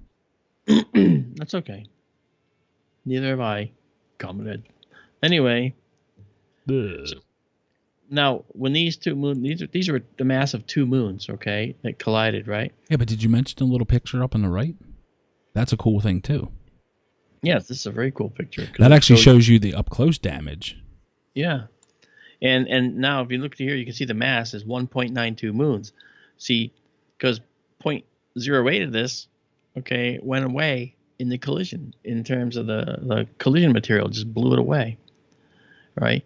This type of occurrence, if we had some type of issue with the Earth, okay, the reason the Earth's going around this is because I focused on this. If I click on this, now we'll see the Earth over here, okay? And if I click it again, now we're centered on the Earth and we're seeing these things go around. But now look at this. Check it out. It didn't take many orbits, did it? Right. And all of a sudden now we're getting this gravitational assist maneuver. This thing gets whipped by this moon, bringing this one into a much closer orbit. And what happens when you get things in a much closer orbit to the Earth? You get the tidal forces of the Earth affecting it. And over time, this guy is going to get torn to pieces. And then we're going to have impacts. And the moon here has probably been ejected from our solar system. Okay, so if we increase this speed a little bit. Alfredo Ramos says, I thought that the moon's colliding, a ring of rocks would form around the Earth, kind of like Saturn. That's a possibility, okay? But in this particular case, remember our starting conditions, we made 3 moons around the Earth. And notice this red stuff, you know what that is? That's the tidal forces ripping this moon apart. Look at that. And then they orbit the Earth. And, of course, what's happening there? We're getting this momentum transfer again. And now we're getting a different, the orbits are changing as this becomes less massive. All right, the attraction between the Earth and this moon are not as great. Okay, now the mass of this guy, this is the mass of the Earth. Let me get the mass of this guy. Let me just grab him. All right. Look at that mass hole. Funny guy, yo. Now this is only 1.49 times the mass of the Earth. It went from 1.92 to 1.49. Huge difference. Let's increase. Let's go fast. Hey, didn't we combine Jupiter and Saturn one time and call it Stupider? I think we did. It actually worked. We ended up with one big gassy hole. That's right. That's right. But see, this is what's interesting, right? Now you see that over time what has happened is the Earth has been really damaged. Look at this. Okay, Earth has some very serious extinction level impacts that have happened to it up there. We call that scarring. We do. It's actually quite bad. Look, the other moon has come back. So it went into a very, very distant orbit. Oumuamua. Yeah, Oumuamua. So it actually went to a very distant I see orbit. what you did there. Yes. Did you see what it did there? Brian, did you like that, Brian? Sausage. Man, that thing is out back out a little bit. Where's that? Wow. Yeah. It got flung quite a distance away We'll bet. with the interaction. Yeah, that's what gravity does, you know. Meanwhile, You guys, I'm going home. Screw you guys. I'm going home. Look at that tail. yeah, that's the debris, the tail of debris. You want to talk about some meteorites? Woo! Yeah, I mean the Earth is getting pelted by more than just meteorites here. This is stuff that is actually coming into the Earth's atmosphere. It'd be constant meteorites for, oh gosh, Centuries. Yeah, we've been going for quite a while here. It's a lovely ball of death. It sure is. Now let's just go to the logical conclusion here. What will happen? Logical. What the heck just took off? Was Oh, another piece break off or something? That's the moon. Oh, that's okay. the moon working still. It was going so fast, it looked like a piece broke off and just like, I'm out of here. I'm out of here, guys. Look how far ahead we're going. Pause it for 1 second. Yeah, let's check out We're all the way up to 2014. Well, I didn't set the date to when we started. Well, that's a very good point. We didn't even set that. Right. I don't even know when we started, truthfully. I didn't. I didn't set it. Yeah. Now we're 1.29. So in other words, you can see, okay, the Earth has been hit by multiple impactors there. Look at that thing outgas. Oh. Yeah. Yeah. It's the tidal forces. Now, if you don't mind, I'll start again, and I'll start with the solar system again, and then we'll just we'll go to the Earth again, and we'll do another little scenario. The way that scenario that I showed you was going to play out was the moon was going to get smaller and smaller and smaller until it finally broke up and then re-entered the Earth's atmosphere over time, and then Earth would then heat up and probably be devoid of life for a period of time, and then life, of course, would come back. Right. Because it always does. That's what happens. Okay, so now let's try something else. Let's do this. Let's take and add in orbit. Let's say what would happen if Mercury was in orbit around the Earth and close to the Earth. This is not going to end well. Yeah, and I'm not sure who it's not going to end well for, but maybe you would. So let's put it right here. Okay, so we're gonna put it 18,000. Let's go out more. Let's say 20,000 kilometers. Didn't we do this one time and you clicked it and all of a sudden it just smacked right into it? Well, yeah, we did have it something that had like really heavy gravity to it. Yeah, I put it 20,000 kilometers away from the Earth. Right, and or as the French say, 20,000 kilometers. Yes, 20,000 kilometers. Look at that; it's already starting to walk. Well, it's doing something. Yeah, it's getting derpy. Well, it's in a might be slight elliptical orbit. I can't tell. It's like nanny boo boo. Yeah, but what happens now? See, it's close enough so that tidal forces should be affecting it. Maybe it might have put it outside the Roche lobe. Well, look at the Earth. Can't you click on the Earth and see the picture of it up close, up top? You might see it flooding. Oh well, maybe we can see the difference in the tides, I believe. Right. So let's do that. Let's see what we got here. Look at that. Keep watching that. See if any land appears or any water comes up high. Yeah, you can. It doesn't look too bad. Actually, though, I watched there's islands right here that disappeared and then came back. So I did see that there were some tides that were going on there. That's the other thing about Space Engine. I'm sorry, this Universe Sandbox. It will show you the differences in the tides. Yep. You know, it will show you tidal bulges and how they are actually working. You know, so that's pretty cool. Did you search for Oumuamua? In Universe Sandbox yet? I wonder. We did earlier. I did, but I don't. It had. I showed you a Oumuamua. We were going circling around there, weren't we? Or was that in the Space Engine? No, it's in Space Engine. I want to know because I just want to see what would happen if a Oumuamua hit Earth. Yeah, I know. That's what I want to do too. Let's do this. Great. Glad I thought of it. No. You didn't think of it. Oumuamua. Great minds think alike. Yeah, you thought of it too. And then there's that. There's that. Okay. I guess it would be under. Under Oumuamua. Might have to use its official designation. You'd have to spell it right too. O, U, and 2 kisses. Oumuamua. Yep. M-U-A-H, M-U-A-H. No, not a H. Uh-huh. Oumuamua. Oumuamua. Yeah. Oumuamua. It's not there. Oumuamua. What was the official name for Oumuamua?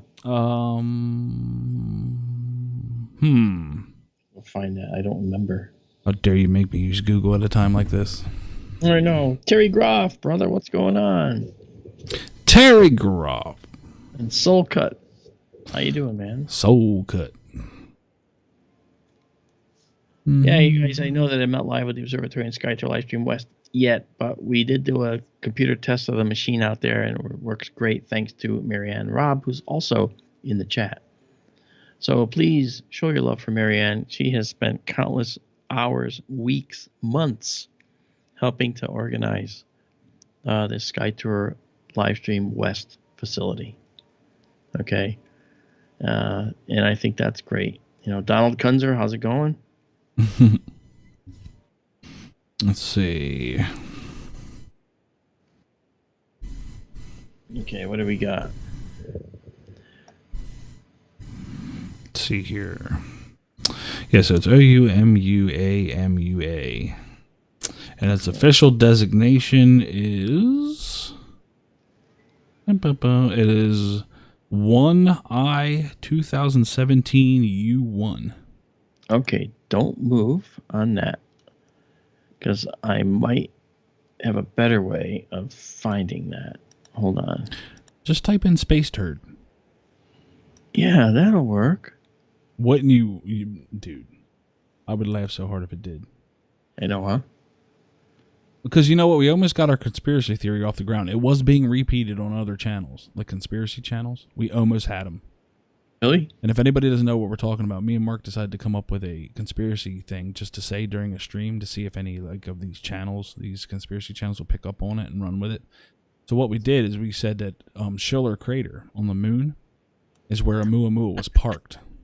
That's right. And that's that indent. Because if you look at Oumuamua and you look at Schiller Crater, they look identical. It looks like a place that, Oumuamua could have been sitting before taking off. So we said it in plain, without questioning it. We just said, yeah, that's where Oumuamua was parked and, then took off from the moon and it was flying through space. And we did have a couple conspiracy channels pick up on that. But repeating it. And I was waiting for the blowback. Either from the scientific community going, what the hell are you guys talking about? Or, from the conspiracy theorists coming to, is that really what's happening? Yeah. So, yeah, if you look up Schiller Crater on the moon and then look up Oumuamua and tell me it doesn't look like a perfect parking spot. And I'd like to thank the people at P&K that are watching on P&K channel for going ham with the thumbs up. Wow, you guys aren't joking around. Yeah, they do. I don't even know if your things are updating from. How many thumbs do you have on your screen? Are you watching the YouTube feed? I'm watching the live feed. I don't watch YouTube feed. Yeah. Okay. Well, then I won't embarrass you by telling you that I have 2. No. You have 17. You're good. Okay. Mm-hmm. Compared to 1,700. No, 63. All right, that's pretty good. Hey, look, if P&K you got- people, man, you guys rock out. What can we say? Yeah, and You you know? guys to also come on over to this channel. Absolutely. If you guys aren't subscribed to Sky Tour live stream with Mark, right up there, it's a pinned comment at the very top. You just click on that. You can run over there and subscribe to him if you want to check out some. Oh man, just what don't you do? But galaxies, dual star systems, nebula, just the works, and especially with Sky Tour West about being ready to getting very close, I should say. Yeah, actually. It's going to be interesting. We're going to have some very clear. Wow, look at that thing. Thanks to you, all the equipment is out there. Yep. Thanks to me and my last nerve in my elbow. I know. Keith was injured on the trip. Oh, I wouldn't say injured. I would say that my arm was resting on a window to a van for 2,200 miles.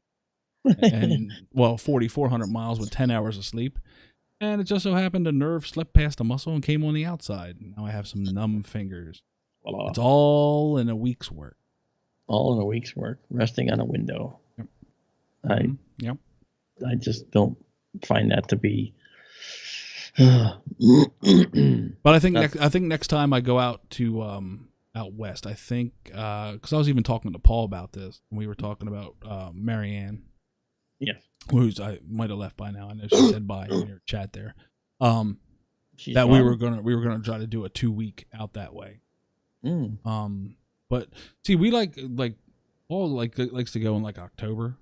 Like that's his like prime time because he can get away. It's not too busy at the mall. He can pass things off. He has to come out because he has to install the telescope in the observatory. Right. So we're thinking October maybe to do 2, maybe even 3 weeks. Okay, well we're gonna have to make that coincide. I'm actually gonna be there in Marianne. It's November, right? Is she still here? I'm not sure. She did say bye. I mean, she goes to bed at like 4:30 in the afternoon. So, but Tara's still, I believe, around, and she can always relate that. Tara, when's the MUFON boot camp? Because they asked me to teach that again. Boot camp. Yeah. Boots on the ground. This is how you see a UFO. Oh, this is what to do if you find one. Yeah, I do the astronomy. Dude, are they really calling for more snow this weekend?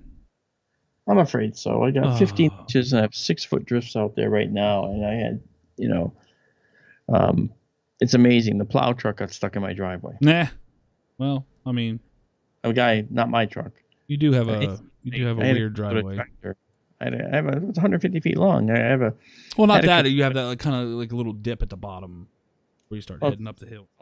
It's a slope. Yeah. It goes up. Yeah. Oh, so, see, now they're saying the models are going to be in agreement. Like these 2 low pressure systems are supposed to stay apart, and now it looks like they're not. And now, even for down here, they're calling for 48 inches. 48 inches. 4 to 8. Pay attention, D'Antonio. Hey, what can I say? It was the A/2017 U1. Is that what you're saying? Great. Closed it. He actually Soulcut posted in there. A 2017 U1, yeah. Good job, Soul. So, it's not in here as that. Yeah, the weird thing is though, Oumuamua was in here because there is an entire downloadable, not downloadable, but scenario where you can actually watch Oumuamua go by the sun. Is it an expansion pack for it, maybe? No, it's the. Or maybe because of copyright, they had to call it Giant Space Rock. No, there's no copyright on NASA stuff. Yeah, that's a little thing what we call in the community a joke. You own all that stuff. You paid for that stuff. Trademark, pay me. That's it. Right. Tara says it's in November. Okay, so that's what I was getting at. So I think it's like November 5th through the 8th or something. Thank you, Tara. Figures. Yeah, and so when maybe we'll shoot for the end of October, and then you can come out at the end of October and just stay then. And once we leave and do your I'll be coming out Boy Scout again. camp or whatever. If I'm not out there and staying there, since The idea is for me to come out there in end of March now because I have to get the vaccine. Right. So when I get the vaccine, I can fly with impunity and walk on the plane and say, "Ha ha! I'll wear my mask," but it does nothing anyway. I do worry about you with your health problems. Stay safe out there, buddy. I thank you, but I don't have health problems. I actually talked to my doctors, and Are you kidding me?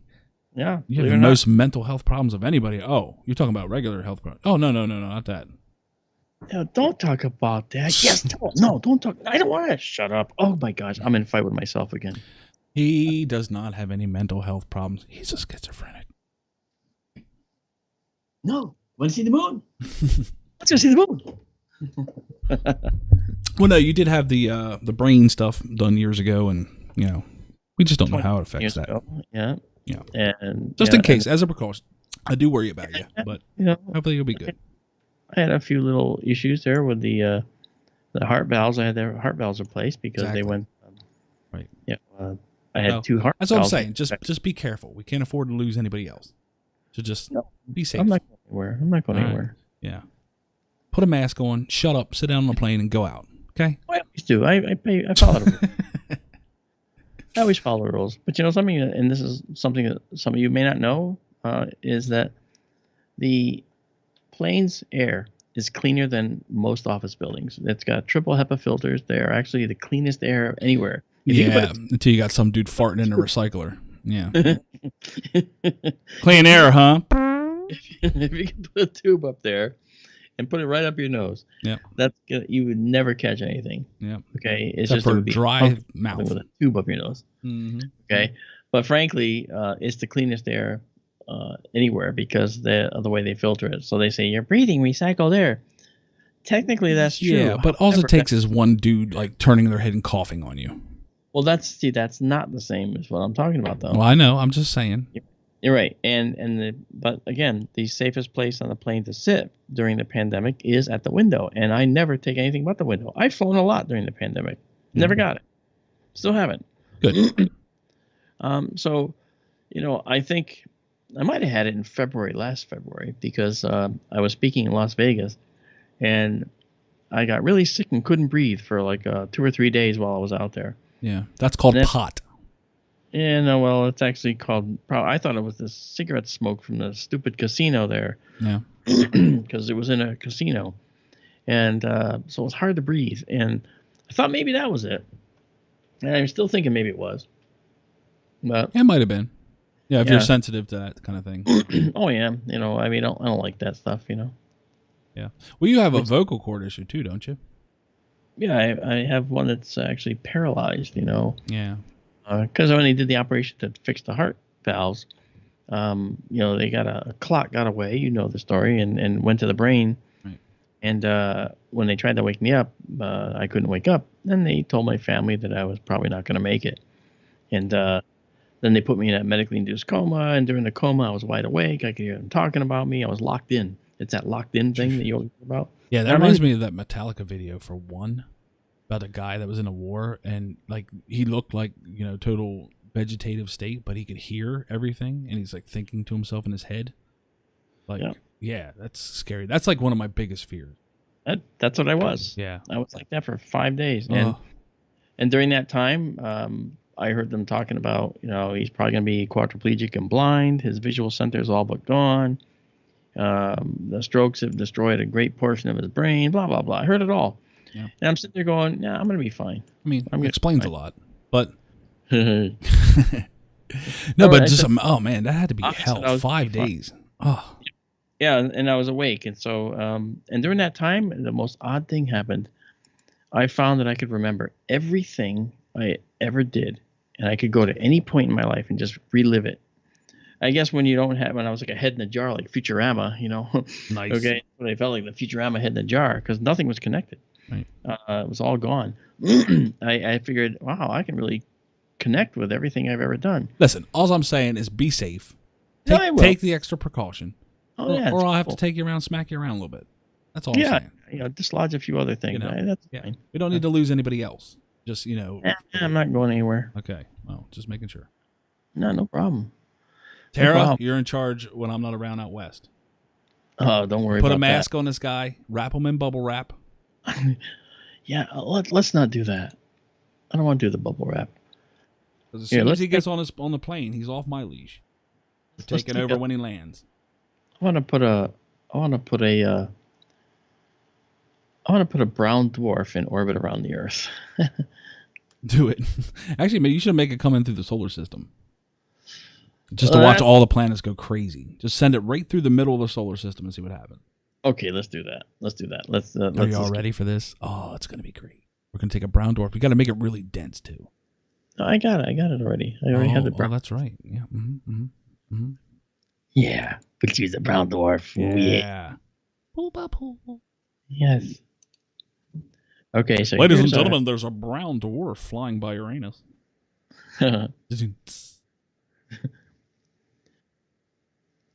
Notice that the silence. No one said anything, Brian. All right, and we're going to launch this through the solar system. So let's go and grab this brownie right now. Where is it? That's exactly right, Dang. And I said the same thing to Bill, too. What's that? He says that how Keith shows his love and concern. That's exactly right. Threatening to smack people around. And Teddy's still around. I love seeing Ted back in the chat. It's been a while. Good to see him back around. Yeah, it's nice to see you, Ted. Here we go, ladies and gentlemen. Fleeing a brown dwarf through the solar system. I'm trying to find the brown dwarf. So you can let us know if you think that we would see it coming from a long time away. So all these Nibiru channels can just... Exactly. We'd be tracking that thing centuries out. We would. Easily. We would see the gravitational effects on Pluto, Uranus, Neptune, Saturn, Jupiter. Kuiper belt. Kuiper belt, possibly. Definitely. Yeah. So where are the brown dwarfs, man? They're by Uranus. Ding. There we go. Here's we go. Right here. There we go. Okay, got it. Yeah. Okay, let's see if I can. This might launch too slow. Oh no. Oh my lord, it's ripping. Yeah, where the hell did it go? Great. We lost the brown dwarf. Okay, now there is a Nibiru flying around. It went a little too fast. I can't see it. Okay, let's. Wow, that was, man. I had the launch velocity too high up here. Wow. Obviously, it went right through our solar system. Nobody even noticed. Oh no, I mean, it might have been that it ended up. Maybe I was actually picking something that was too. It was not quite the right size. Let me go back here. All right. What's the mass on this thing? You can make. We can make our own. Yeah, I know. I was just gonna say that. Well, you know what we could do?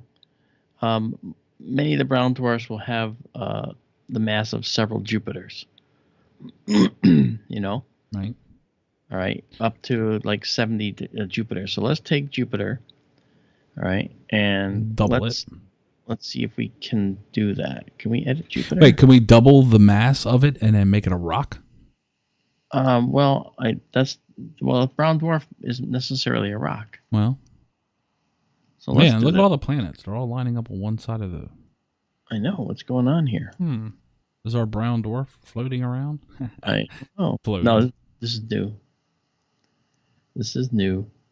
Okay, auto launch velocity is off. Well, let's just release. All right, there goes Jupiter. Where'd it go? It's out there somewhere. What is that thing down there? Where?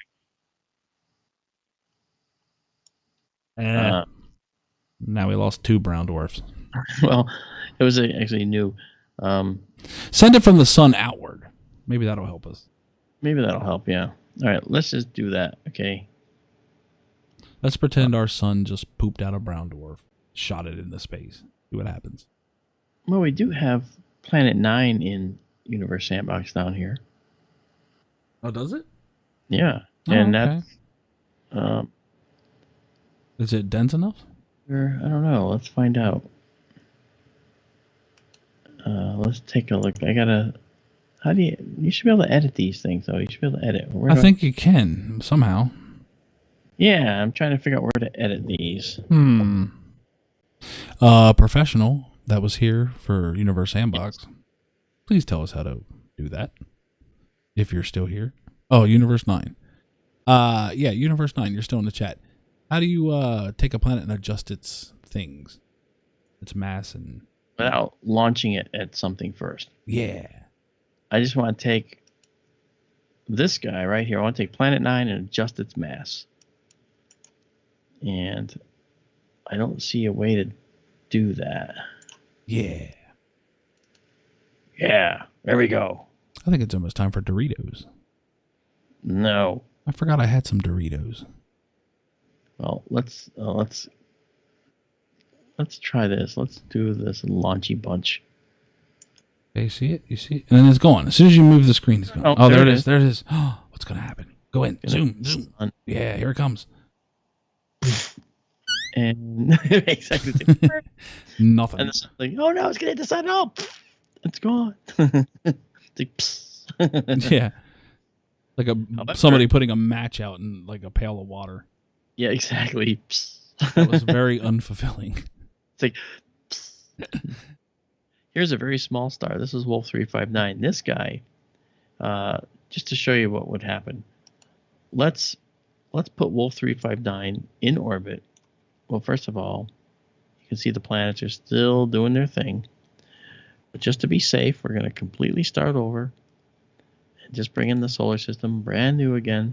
Just to be safe. And hello to Jello. Hey, Jello, what's going on? Or are you talking about him in your chat? Jello is in the P&K chat right now. He'll probably venture over. Come on over here, man. All right, so now let's actually toss. Let's do this. Let's take Barnard's star, one of the second closest star system to us, and let's launch it, at sun's direction. And watch what happens to the planets. Do it. Slow her down. Where'd he go? There he is. Where? It's out here. Barnyard star? Barnard's star. There it is. Okay, keep your eye on it, or can you track it? There you go. Cool. All right, here it comes. Doon, doon, doon, doon, doon, doon. Right now, the planets are all in planes of their orbits, right? Except for the asteroids. Okay, so now you watch what happens as Barnard star comes in. Watch what happens. All right, so as sexy time. Yes, exactly. Very nice. Yes, and Barnard star is a red dwarf that's got a lot of flares going on, which is why you see the flares every now and then. Red dwarfs will be flare stars. As Barnard star comes into the solar system, you'll notice that some of the outer lying objects will be drawn to it. And you'll see that some of the changes in our solar system will become readily apparent. And if I focus on the sun, right, let's just... Ooh, we should get some wobble. Eventually. Well, if it collides with the sun, we would get... probably get a supernova. Yeah. Yeah, only because the stars will probably disrupt each other, and then that'll just blow away any semblance of possibility of a solar system. Speed it up 1. Let's see what happens. How about 3? Okay. That'll work. Here we go. Okay, watch the planets. Right. We're already way going off planes here. Yeah, you'll see that the planes are changing slightly. Saturn, and now you can see how they're no longer... They're responding to this interloper here. Interloper. Yeah. I will be slowing it down here in a bit, just when we get closer. Ooh, and where's it heading? It's heading not for... It's not heading for collision. No, I sent it in a direction that would maybe take it away, but you see it's going to curve toward the sun. It's already doing so. Absolutely. So now let's slow it down. All right. Okay, this is 14 hours per second. And let's see now. Look what happened to Mars. Look what happened to our sun. It's arcing. Yeah, the sun is already moving. They're like, we're going to dance in the cosmos. Correct. Look at that. Look what happened to Venus. Venus takes off. Now, if you take... Oh, boy. Here we go.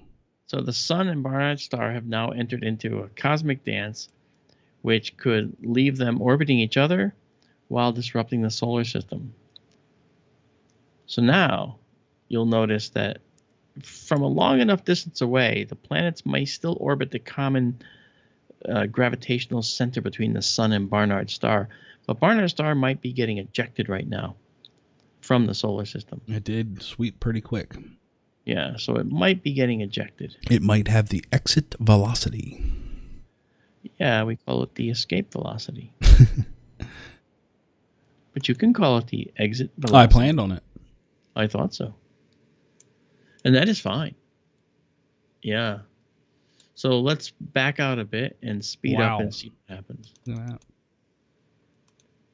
All right. So a chance occurrence. Now think about it. In all the years that the Earth has been here with the sun, 4.6 billion years, we've never had a star come too close to our sun. There's no dark star on the other side of the sun as seen from the Earth. That would simply be a ridiculous... I think you're right. I think it got ejected. Yeah, it's very possible. Let's speed it up and see if it arcs again. It might have been a hyperbolic path. And it's... Out of here. Wait for it. Most of the planets. Wow, yeah. Okay. Wow, look at Mercury. A lot of the asteroids were ejected. And Barnard's star has... I don't know. He's arcing again. It's arcing, but it could be... Thousands of years. Well, it could be like the same trajectory as... Ooh. Oh, wait. Ooh. Oh, we're coming back. What? What? Told you. See? Well, yeah, I mean... Don't ever question my smarts. I knew it was coming back. It's the only gravitational center, so it had to just, reduce momentum. Yeah. Now, when it comes back again... Oh, this then it could might... be a gravitational whip that destroys the solar system. Yeah. Then we'll slow down for the big shot here, because this is going to be cool. Okay, so let's zoom in. Don't want to miss this. Barnard's star is a tiny star compared to the sun. It's pulling the sun back up. Yeah, the sun is going to react to it. Earth's going, no! Actually, if we looked at Earth, we'd probably... And poor Venus. Where'd Venus ever end up? Now, this is the yellow path. Okay, here comes Barnard's star. And we're going to whip. And then. Is he not going to be as big a whip as the last one? No, it's not as close. Whoa! Okay, that was a little bit. That was whippage. Gravity. Whippage good. Do you gravity? Now let's see what the Earth looks like through all this. All right, so if we look at the Earth, all right, and we zoom in on the Earth, you'll notice that Earth has become more frozen. There's a lot more cold, and Earth will change in temperature. In fact, you'll notice there's some areas where the oceans are missing because the oceans have basically were boiled away or frozen and solidified. So there's places where we don't have any. Ooh, Earth and Mercury. Ooh, there's a possibility there later. Yeah, I don't know. But let's see here. Let's watch the changes to the Earth. Ooh, their paths are getting close. Are they though? Whoa! Look at that. Talk about a total disruption. Right? Yeah. We got flipped on our astronomical heads. Yes, we did. I think it's pretty awesome. Right? So let's give them a fireworks show, Mark. Okay. Let's do two Octaruses flying together. Wait a minute. Why don't we do something like Barnard's star colliding with our sun? Just show them what would happen if a star collided with our sun. I mean, we have a normal star. Because we want something to go boom. You mean to tell me you ain't got no snickerdoodles, no screaming memes? Oh no, I'm telling you that if you Okay, I'll show you what I'm talking about. You want to see collisions? I Do show it. you. Do it. Okay. Let's take Sirius, the brightest star in our northern sky. Okay. Are you ethereal? Ethereal, and we're gonna launch it. Right towards Man Bear Pig. Monbar Pig. Wow, that is huge. Let's just And whatever that is, Mercury just flying in. Mercury just got incinerated. Right. So yeah, if we had a star come in of this size, Sirius size, man, it would. Look how pretty that would be. That's actually going to be. Oh, it's picture of death. Stellar fireworks. Just a little bit. Yeah, and it happens really quick. And what happens is the stars get disrupted, and when they get disrupted, they literally. So like slow it down to like super slow when they get together. Yeah, I don't know if it's gonna be very visual when it does that.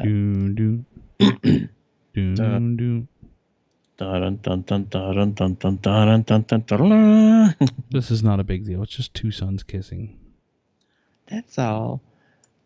Oh no! Imagine the gamma radiation. Yeah, imagine that. Oh look, here's a paper boy. It's getting irradiated with gamma radiation here. Yeah. This is total Incredible Hulk stuff. Yeah. Now watch what happens. Okay. Oh no, and the big one ate the little one. And now life ceased to exist. See, what happens is when the two stars strike each other, then they will disrupt each other. Now you got two energetic nuclear cores doing fusion. When those two cores are brought into close proximity, then all of the stability, all the hydrostatic equilibrium, the balance of the forces pushing out to the balance of the gravitational forces pulling in, okay, are disrupted. And so the stars will collapse and will generate a supernova remnant, even if they're two stars that are smaller and can't do that on their own. All right. But together they can. Let's speed it up and see what happens. All right. Well, you'll see that if you watch the planets, as the supernova remnant expands, you'll see that the planets now are heading out in their own little directions, and they vanish because they got fried in the supernova remnant.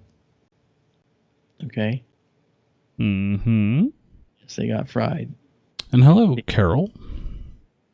Carol? Carol? Mm-hmm. Hi, Carol. Carl, how are you?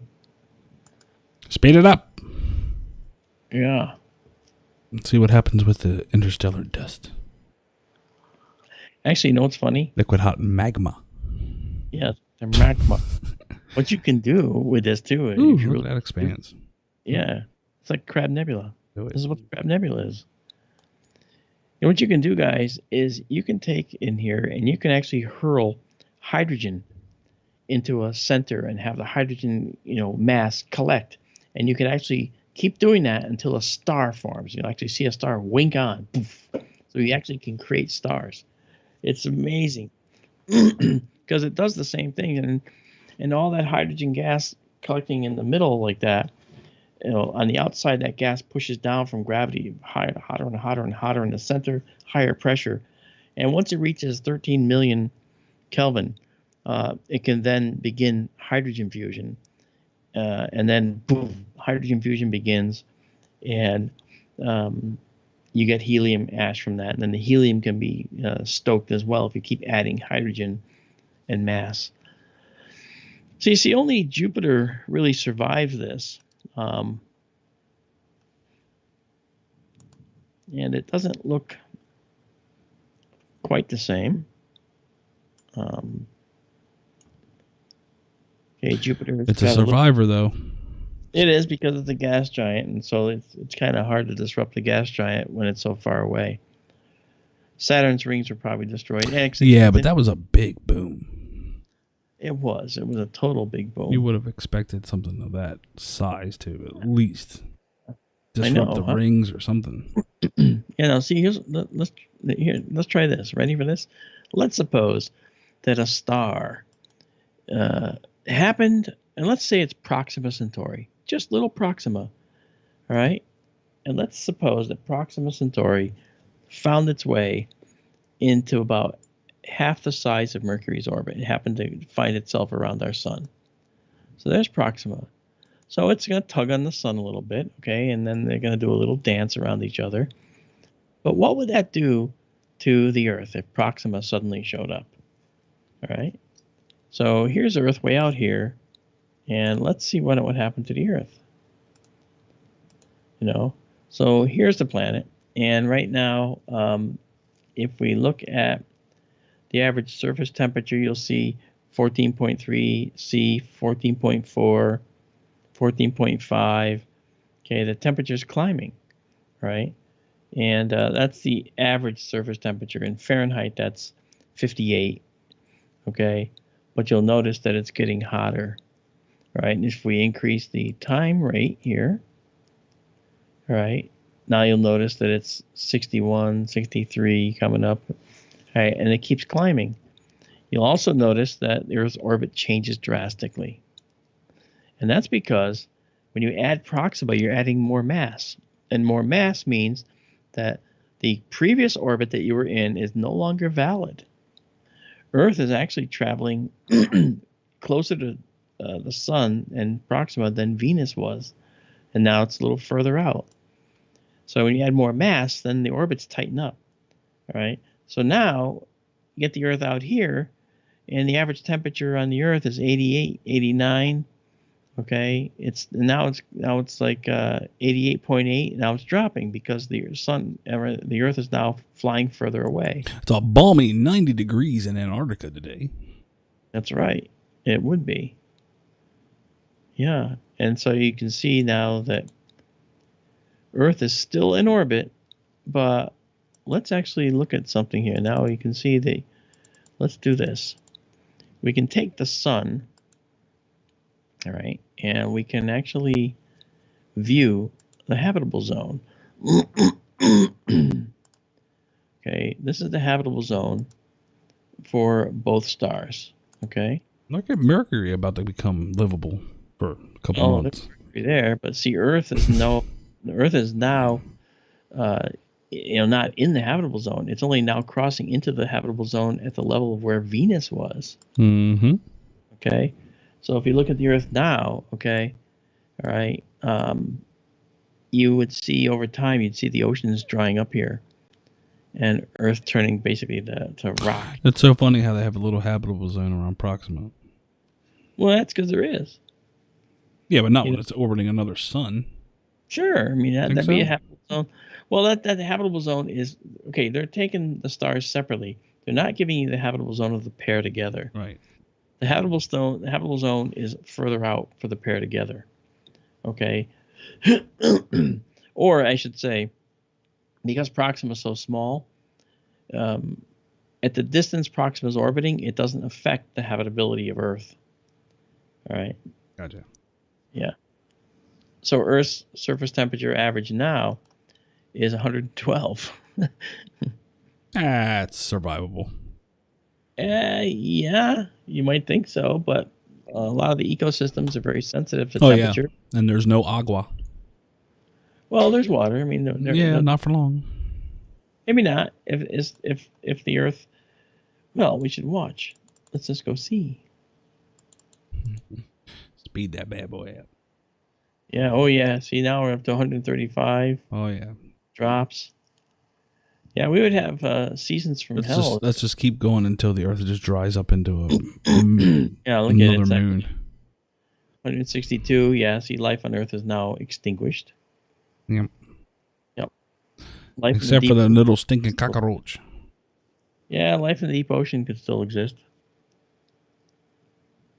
67. Ooh, we got a massive whopping. We're up to the boiling point of water here pretty soon.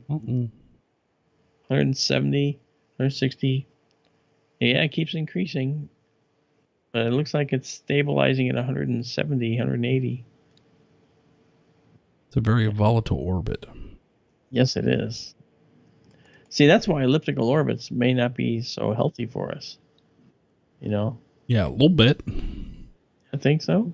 You think so? Yep. That's it. So there you go. So that would actually be, that's the answer. There's no, you couldn't put another star in orbit around our sun, even if we made it on the opposite side of the Earth. Okay. I have an idea. Okay. Let's put a black hole near Jupiter. Oh. Shall we? Mm-hmm. Okay. All right. I think that a black hole near Jupiter would be kind of like the movie 2010, the year we made contact, right? Was it there? I think so. Yeah. So let's reduce the size of spin. Get down, and let's get ourselves a black hole. This looks like a black hole, doesn't it? Now, what kind of mass black hole? Let's do a smaller one. Okay, so one solar mass. That's about the smallest we've got. Which is equal to what? 1 times the mass of our sun. Okay. Yeah, let's do it. And what do you want to do with it? We're just going to kind of park it. Park it? You can't park things. Why can't you? Everything orbits. All right, so make it orbit around, make it a little further out. Yeah. Here? Yep, that'll work. Well, let's just see what happens. Lobe. We should put it within the Roche lobe so that we can actually, Okay. see it do anything, because otherwise it'll just orbit like a moon. It's not going to do anything. Okay. All right. You're the astronomer. All right. Well, let's make. That. And there you go. You just made a sun. Good job. That was crazy. That's not what I wanted to do. There you have it. You heard it here first, folks. Put a black hole next to Jupiter, and we'll have another sun. Well, it's 1 solar mass, so that was why. The mass of Jupiter was actually rather inconsequential. Okay, let's go back to Jupiter. Where are you, Jupiter? Hello, Jupiter. Oops. Count the rings, Mark. All the way to the right, above your box. There you go. Okay. I didn't see it. Look Okay. at that. I did that with no training whatsoever. You're good without training wheels. Can't help it. Born that way. Stick with me, kid. You can learn a thing or two. Yeah, stick with me, kid. You can learn things. Yeah, see? Yeah. Right. Yeah, see? You can find out where your father hides a whiskey every night. See? You can be the 40s mobster guy. I'll be the French guy that finds everything impressive. Yeah. Okay. That's all we're going to do, see? Yeah. What are you doing, Copper? Okay. Get off of me, Screw. Who do you think you are? Right. All right. So let's I think the problem was I didn't make the black hole orbit properly. Okay. So when I put in a black hole, yeah, see, I needed to orbit properly. Wait, this is still Earth. I want a black hole. 1 solar mass black hole. Oh, see, it doesn't. Apparently, it doesn't let me orbit. Yeah, see, it just doesn't. Oh, look at that. Wow. Wow. We got to slow that down and watch it. Or maybe we back it off a little bit. If it's going to be like that, maybe we back it a little further away from Jupiter. Yeah, I'm gonna. It's a good idea. Like I originally said, let's put it in the Roche thing. Just ate the sun, or ate Jupiter. That's right. It did. See? Man, I'm tired of being. Yeah, I'm sure that. I wonder what would happen if you placed it between like Jupiter and Saturn. Like, would it be? I guess it would. Would it naturally orbit the sun? It should. Okay, and actually, a black hole, like anything else, isn't going to be stuck in one place in space. It will actually begin to orbit, or if it has any motion whatsoever, that's going to add to like an orbital velocity. So, what I think we might want to do here is let's try this one more time, and let's add a black hole. But I don't want to. Yes.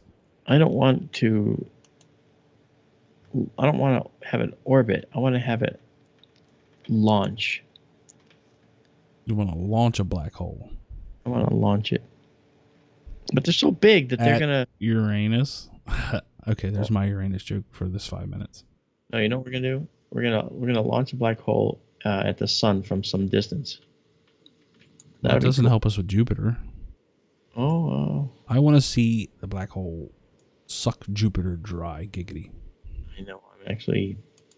I'm actually setting black holes all over the solar system here. One solar. Wow, you're just yep. It's over for us. Yeah, this is gonna be interesting. It's like 15 black holes. Watch the whole solar system just be sucked. Oh, you see that? Earth just took off. Yeah, Earth just said later. Ain't being a part of this. I'm no longer. Where's it going? It's out. It's gone. It got ejected. Yeah, but what did that? Black hole. It orbited and shot it out. Yeah, see right there. Wow. And there goes our sun. And now the universe is dark. No, the sun is still there. Yeah, not for long. Actually, with 1, 2, 3, 4 black holes. I know, huh? Like the planets are drunk. Yeah.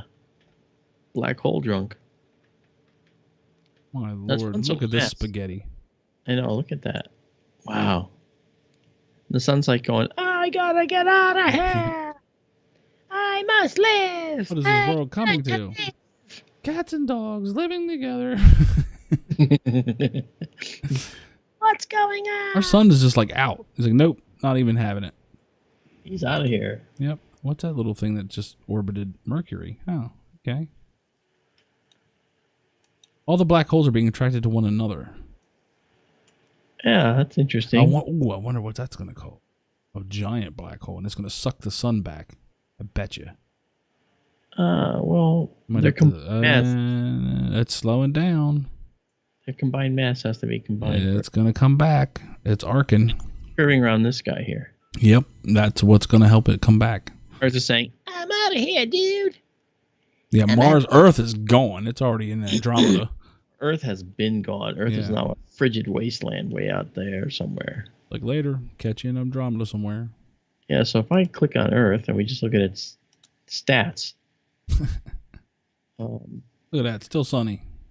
No, actually, I think that we have to... I may not have the settings right for how it actually looks. There might be something... Balmy 4 degrees. Uh-oh, what's this coming up? Coming up.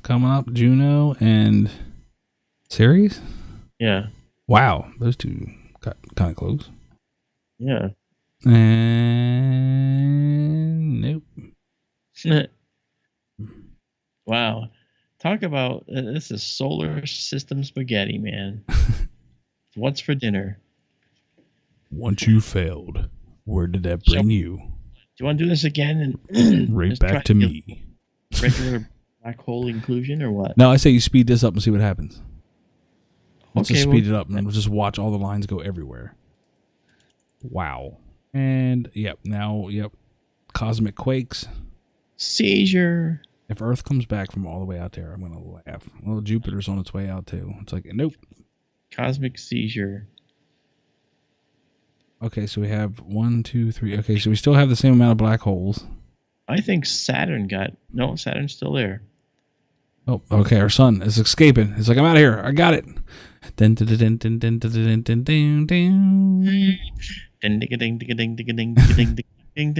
escaping. What are those two little things out there? Oh, yeah.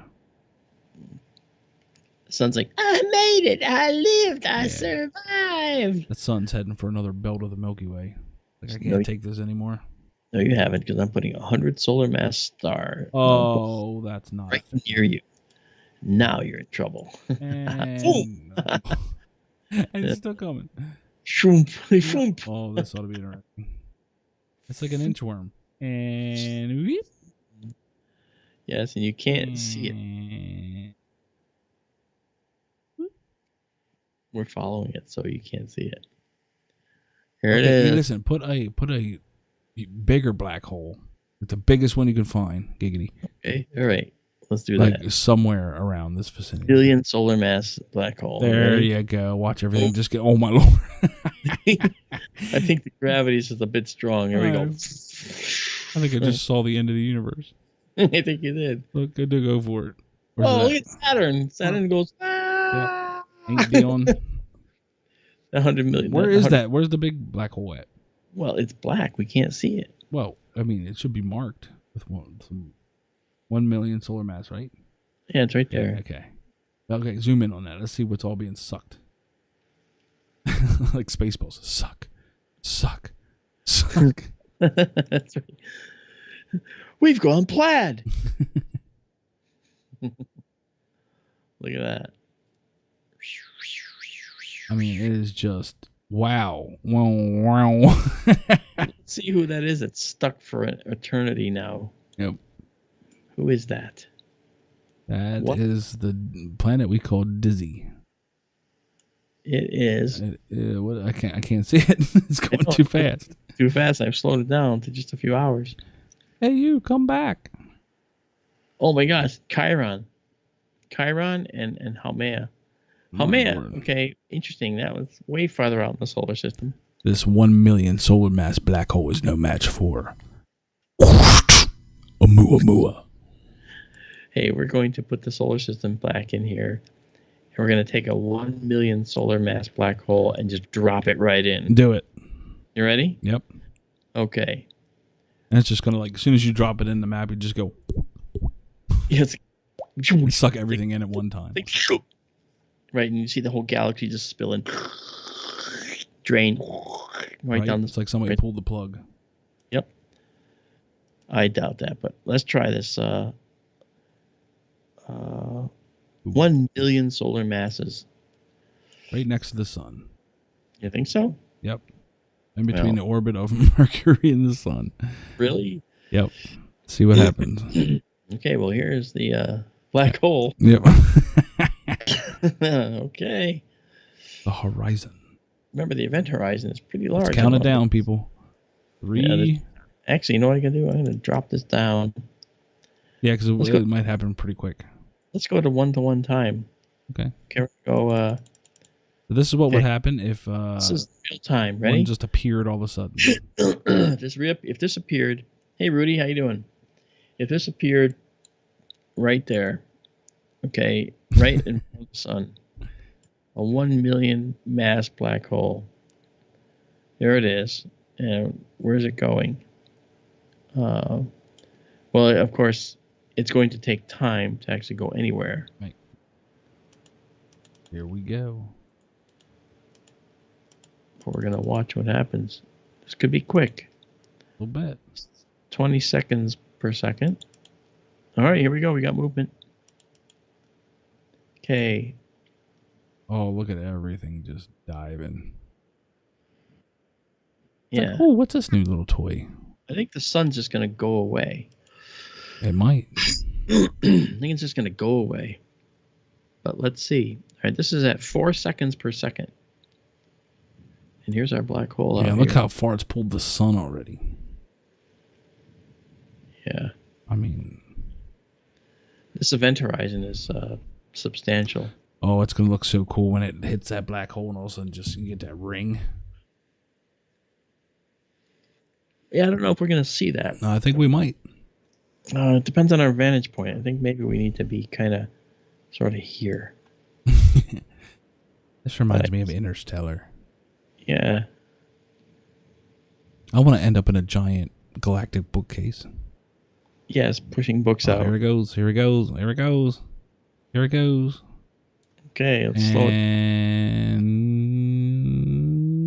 Tantalizingly close. And then boink. Yeah. It's like boink. and there it goes. There it goes. All right, now And let's the see how sun- long it takes for everything else to follow suit. Because now it no longer has the sun. Everything Well, else is just going to nosedive. The only thing in the solar system was the black hole from the time it showed up. The sun was inconsequential before.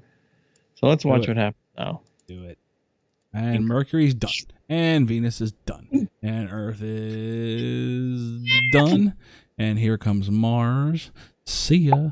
And then, oh wow. And yep.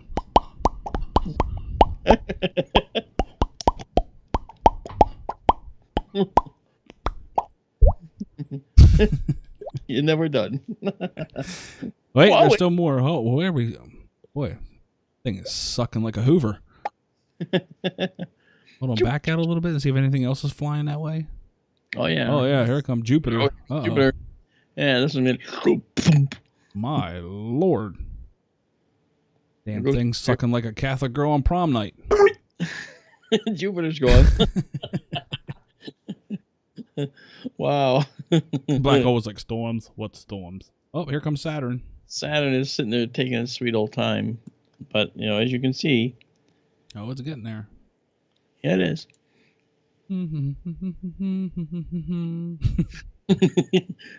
And away it goes. wait, we're still waiting on your Uranus, Neptune, and Pluto. Is it enough of an influence? Oh, here they come. Here comes the distant relatives. Uranus and Neptune are out there. Yep. Oh, they're coming though. Giggity. Boy. And boy. Neptune's just like, I'm taking my time. Boy. Boy. Oh, he got. Oh, he got out. Neptune got out. Oh, what was that? Pluto? No. Yes, it was. Yeah. Wow, Pluto escaped. What a little jinky bastard. What a son of a gun. He's like, yeah, call me a dwarf planet now. Look who's still living. Who's that dwarf planet, you has-beens? Wow, that's pretty cool. They can't be ejected. Yeah. No, they're going to come back. And what was that? Oh, that one got ejected too. Wait. Wow. Looks like a Pink Floyd album. And no, those are definitely ejected. Oh, yeah. Neptune's gone. So you see, black holes could be quite disastrous for us. But they can also be quite useful if we're looking to whip some speed up. Yeah, that's right. Can we do wormholes in this game? No. I don't think we could, yeah. The Navy actually just got patents for an Alcubierre drive, Yeah. Yep, they did. Give us the patent for the Icarumba drive. Ay, caramba! That's what you're going to say. That's the one that your What was cheeks that? It just went flying by. Cheeks are on the back of your head by that because of the acceleration. Right. Here comes Sedna. Like, oh my God, we're going so fast I can see the back of my head. And Sedna's like, and it's gone. Yep. It does. It looks like a weird Pink Floyd album cover. Yeah, it does. It's like you're drawing stick figures. Neptune's still gone. Wait, is it turning? Is Neptune turning out there? No, not even. Look. Don't knock it till you try it. I mean, we are at some, a billion solar masses? What's Neptune look like? Neptune became from all the radiation. Wow. Okay. It was actually turned into this is just, what this is? This is actually just the core of Neptune. Wow, what's the mass of it right now? Mass anymore. It's 0.0252 Earths. Okay, so let's look at it in terms of, say, the moon. It's only 2 moons in mass. That's what's left of Neptune. Okay, after Serves her right. It also, in that close approach, being ejected like that, all of its atmosphere was stripped off. All that was left was the core, and part of that was destroyed too. It's like the damn black hole suck the chocolate off a peppermint patty. just left the peppermint. Yeah. No, it's like basically ripping everything out of the orange, taking the skin, taking all the meat of the orange, and leaving only like the one piece in the center. Yeah, that's all that's left. And of course, we think that Neptune may have a metallic hydrogen core, so that could be what that was. Pluto's mass, well, we'd have to look at what it was originally too to see by comparison. But Neptune was actually quite a bit more massive than the Earth, and all that's left of Neptune is something only the size of 2 moons. That's a huge, huge difference. Okay. Well, you know what? Before we wrap up for the night, let's make Stupider one more time. You want to? Yeah. Okay. And for anybody that needs to know, that's Jupiter and Saturn on a collision course together. Yeah. For the planet Stupider. So the way we'll do that, though, is let's not do it with the solar system. Let's do it in empty space, shall we? Okay. So let's just do empty space. Empty space vacuum. Yeah. It's a new empty simulation. By the way, anybody that doesn't know, when they say the vacuum of space, it's not like a Hoover. Vacuum is just void of, molecules. Void. Yeah. Just a Actually, void. in space is anything but void of molecules. There's molecules everywhere we look in some places, and atoms all interspersed throughout the solar system. They're just very far apart. In fact, the moon even has a slight atmosphere. Did you know that, Mr. P and K? What did I do? Did you know the moon, Mr. P and K, actually has an atmosphere, slight atmosphere? Yep. It does. Huh? Yeah. A lot of sodium atoms, free sodium atoms, are actually floating around the moon. So that's kind of cool. And some water bears. And some tardigrades. Yeah, that's right. Mm-hmm. Come back in a million years, we'll have 7-foot pigeons walking around. Pigeons. Yeah. And now you look at them on the earth and like, hey man, it worked in Sesame Street. That little Should tiny work in real life. voice. Yep. Right. And here's Saturn. Bird. There we go. Okay. Now we're doing collision course, right? Yeah, well, not yet. I want to just do one thing. Oh. Okay, so there's Saturn. Now you say, well, wait, where's the rings? We can add the rings, and I'm trying to remember how to do that. Oh, see, look, edit mode. I could have done it here, apparently. Yeah. Okay. Oh, wait, I got to add it like this. Grab this. Grab that. Get this. And now I think we come down here. And see, if we want to make it collide, we just, I think, zero the velocity, and then they'll collide. Nice. But see, Jupiter's massive, more so than Saturn. But look at that beautiful dance. Isn't that amazing? And I got to just put the rings around Saturn, and I got to figure that out. And there's a way to do this. There is a way to do this. I promise you there's a way to do this. Actions, here it is. Maybe not this way. Okay. No, there's another way, but I'm gonna do something else. I'm gonna take and open a simulation of just the planets. So we'll take Saturn alone, Saturn and moons, and then we'll add Jupiter to the mix. Okay, so here is Saturn with its rings. Okay, and what's neat is we'll turn off the orbits, or is it tracks? Which one is which? Okay, and what we do is, if we look in here, okay, each of the ring particles, in interest of a simulation, are represented by separate particles here. We can increase this volume till the computer chokes, but this will give you a good idea of what happens when we add Jupiter to the mix now. And you watch the ring first. You watch what happens to the ring particles if we just add Jupiter in orbit. Okay, and I want orbit. What the heck? Why won't it let me orbit? This is not right. What's going on here? What am I missing? Oh, that's okay. I want Jupiter to orbit. Maybe it got sick of us making planets stupider. No. No, like no more. No. We gotta figure that out. So what happened here? I want to just take Jupiter and Why does it do this? There's got to be some kind Because of... you got the moons. I don't want all that, though. Why is it drawing lines out there? I just want... Like, if I do that, what am I doing? Are they in orbit, or is it just going to be crashing into each other? Let's find out. Well, it's not. Yeah, is Jupiter turning? I guess it is. Maybe. Let's find out. Yeah. It's going to collide. Well, that's okay. We want that. But watch this. Watch the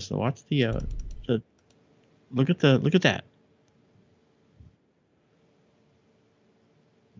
Oh, just a little love tap. That More ate the so. entire planet. There we go. That's Jupiter right there. And look at the rings. Dude, Jupiter just totally Pac-Man Saturn. It did. And now it's gonna suck in the rings. It's like eating your dessert first. Yeah, I know, huh? Isn't that crazy? Silly Jupiter. Classic Jupiter. Chili Jupiter. Being silly. Yeah. Now let's try a different way. Let's do what we said earlier. And we'll just do this like this. And the ring particles are almost inconsequential, right? But we're going to add Jupiter, all right? And then Saturn. And we want it in orbit, but a tight orbit. Let's see what happens. Okay, here's a tight orbit. All right. And done. And the tidal Ooh, heat, fireworks. tidal forces have begun to operate How on badass would that be to see at nighttime? Oh, you kidding me? It'd be a red glow in the night sky. Just when the two atmospheres collide and it just makes all that funny electric stuff. Jupiter is actually incandescing, causing Saturn to incandesce. Yeah, but if you click on Jupiter and bring it up in the view box, you'll start seeing the storm like change.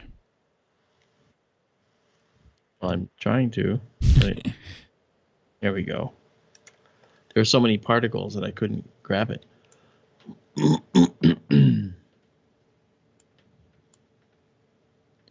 All right. Yeah, like if we collided a comet with Jupiter, you'd see these dark spots appear on Jupiter. Uh-oh. No. Nope, not yet. Oh, we're in big trouble now. A little bit. You're in big trouble now. Woo. You're gonna decay your butt. Oh no, it might be stuck. You think it's in one of those perpetual close proximity moves? I mean, It might be because it keeps on whipping itself. Yeah, but tidal forces should actually be in place here. I don't know. Ooh, sparks. Oh, we saw some. Sparks. Yeah, more there's sparks. some tidal forces going on here. Sparks. I don't see the storm on Jupiter anymore. You don't? Well, maybe we got to rotate. Yeah, possibly. Or there it is. Yeah. You figure that gravity would have pulled that thing by now. Well, maybe not. But Ooh, don't forget. ooh. Yeah, that was a collision. That was actually a collision that's going to cause drag on Saturn. So the tidal forces are actually operating on Saturn quite handily, I might add. A little bit. Let's just go whipping crazy by it. There we go. Hi, look at it go. Lasted longer than I thought it would. Yeah. Maybe it's just going to keep on like pop rocksing. But see, every time it does that, it's losing mass. Yeah. Over time, it's going to get smaller. Eventually, Jupiter will pull it in. Yeah, you know what? It's great. Let's do something different. You know what I want to do? Really quick before we close up. Sure. And you know, like I said, we haven't even done a whole lot here, but let's actually end with the Earth. Okay. And let's take the Earth and we want to toss something at the Earth. Okay, let's launch something at the Earth. And let's see. What do we want to launch at the Earth? Let's do something and compare. Like, let's do Pluto. That's a good idea. Let's launch Pluto at the Earth. Well, this is how big Pluto is compared to the Earth, okay? So it's pretty big. All right, but we'll launch it anyway. All right? Mm-hmm. And so here we go. Menacing. Yes, deeply menacing. Your puny Earth will not survive. Oh no.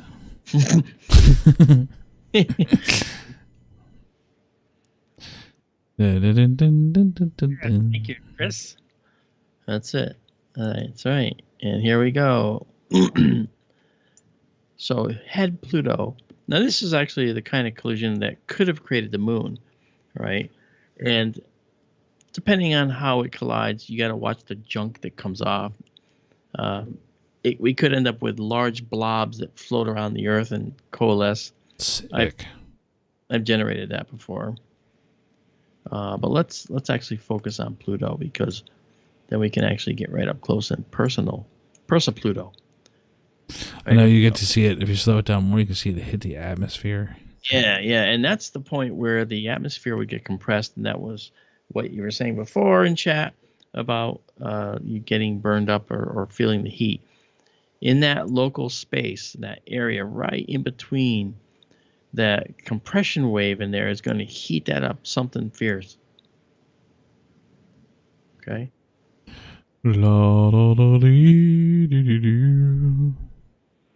Okay, here. Let's increase it just a little bit. I don't know. She's going pretty good. Well, it'd be fun that once it finally gets there, you got to see it. It's just amazing to watch it collide in real time. This is 10 seconds per second. Okay. Okay, so now let's close it down to, all right, this is going to be 66 milliseconds. Okay, this is about 1 second per second. This is how it would come in, about this speed. Okay. Talk about waiting for death. Yeah, but it's moving. It's coming in. It'd be neat if Universe Sandbox opened up a thing where you could look from a planet's surface, and watch. That's something coming in. Yeah, and that's here. Oh, see, this is what it would look like from some other location on Earth. Here it comes. It's about to hit the atmosphere. Yeah, there's Captain Marvel. You can see some glow here because Pluto has atmosphere. Yeah. Yeah. See. Yeah. See.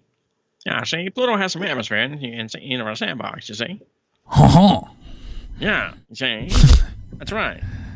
So Pluto will come in, you see, and Pluto's really tiny, I mean, it's only like the mass of like the tenth of the Earth, yeah, we say it's tiny until it's coming at your face through the atmosphere. That's right. Well, hey, the Pluto ain't gonna mess with us, see. Like, why can't Pluto just come in nice and slow like this and just kind of just sit and nudge the Earth, and then we have two planets connected together?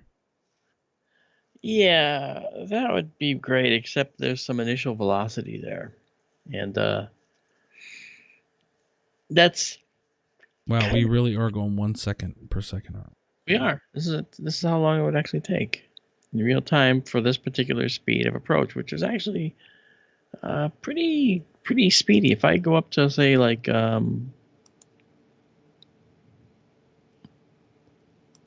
see here. Hold on. There's a second. Okay, so watch now. Okay, Pluto is now in the atmosphere. And boom, we're all dead. Go. See the preliminary heat. That's what I was talking about right there. See? Yep. That's the superheated atmospheric concentration right there. That would happen right there. Now Pluto isn't even touching it yet. Okay. Now Pluto is striking the atmosphere. Right there. Here comes this follow this wave. Because it's gonna be a doozy. We should be watching Earth in the up close view, like on the top right, so we can watch it dry up. Yeah, where is Marco? It won't show me.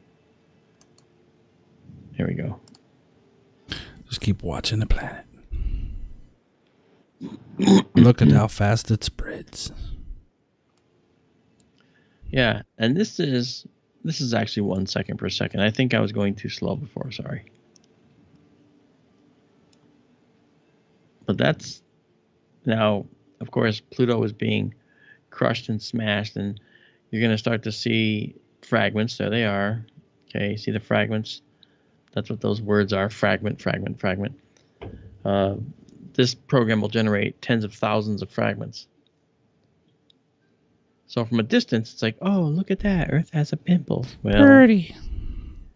Yeah, pretty dead. So look at that energy coming off of that thing. Yeah, that's actually a lot of energy transfer there.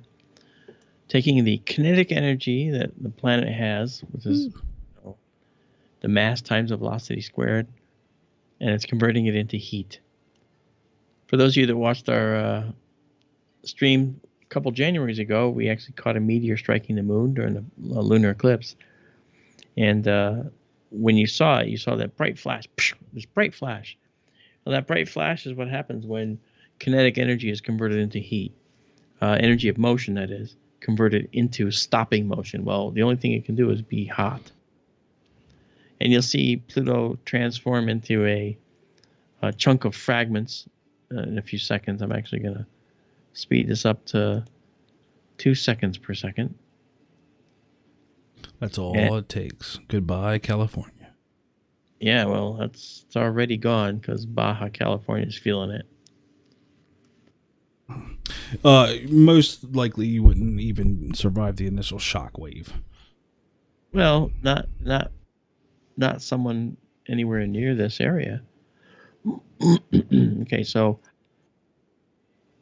with the strike, okay, that's one thing, but the next thing that comes up is all these fragments, okay? And so this is the incendiary thermal wave with fragments that are rising off the Earth. And we can just accelerate a little more. Look at the shock wave there. It's heading out. And then this is kind of fun music for this, don't you think? Perfect. Yeah. And now you see all these secondary impacts. Yep. If you thought you were, it's really a beautiful, well done program. Crazy. Yeah, so let me see what happens here. What's funny is I didn't see the big fragments. I think maybe we need to go faster. Do it. Yeah, I know, huh? Let's do it.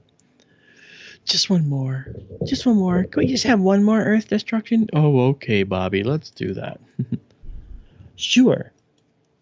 Can we toss a whole planet at? No, let's toss the moon at it, Daddy. Okay, let's toss the moon at it.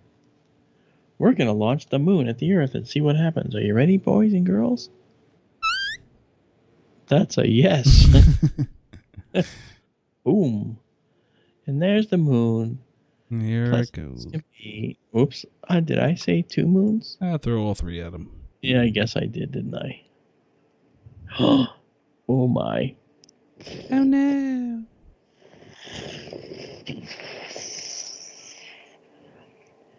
Africa bites the dust. Exactly. Yeah. And just like that, humanity is gone. And not quite. I mean, there's still some lights on in South America there. Yeah. North America. Yeah, after, 3 impacts? Yeah, no. Interesting how in the physics of this, you'll see that it has. Wow, it's a heck of a time. I think that might be too much for your computer, Mark.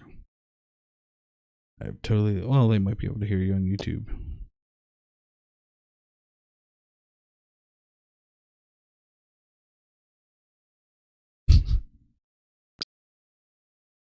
Yeah, it's still working on YouTube. Just your Skype is like just froze. And I can't hear a thing.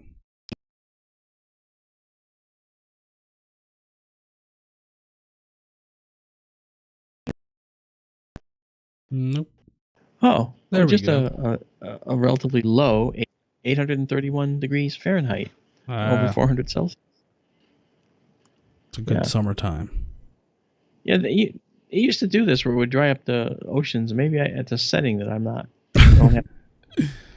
Because the oceans should be gone right now.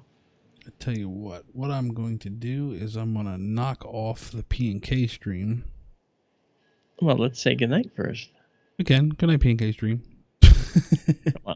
By the way, if you also want to, if you want to continue with Mark, I'm just shutting off the P&K part of the stream. If you want to jump over to Mark's channel, the link is up there in the top of the chat.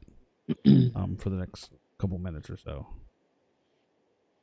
So yeah, so I'm going to shut down the P&K stream, and then we're going to say goodnight on Guy Tour, I believe, here shortly. Yeah. So thanks for everybody for hanging out. Yeah, once again, if you want to join us for the last couple minutes, hit that link up in the pinned comment. You can jump on over, subscribe, and I launched Titan at the Earth. and hang out with us for the last couple minutes. Oh my. So all right, P&K, we'll see you there. Yes, the moon does return very soon, and we shall be there doing it as well. So all right, we'll see you over Mark's channel to say goodnight. Thanks again, and we'll talk to you in a bit. Very good. So we made a molten Earth.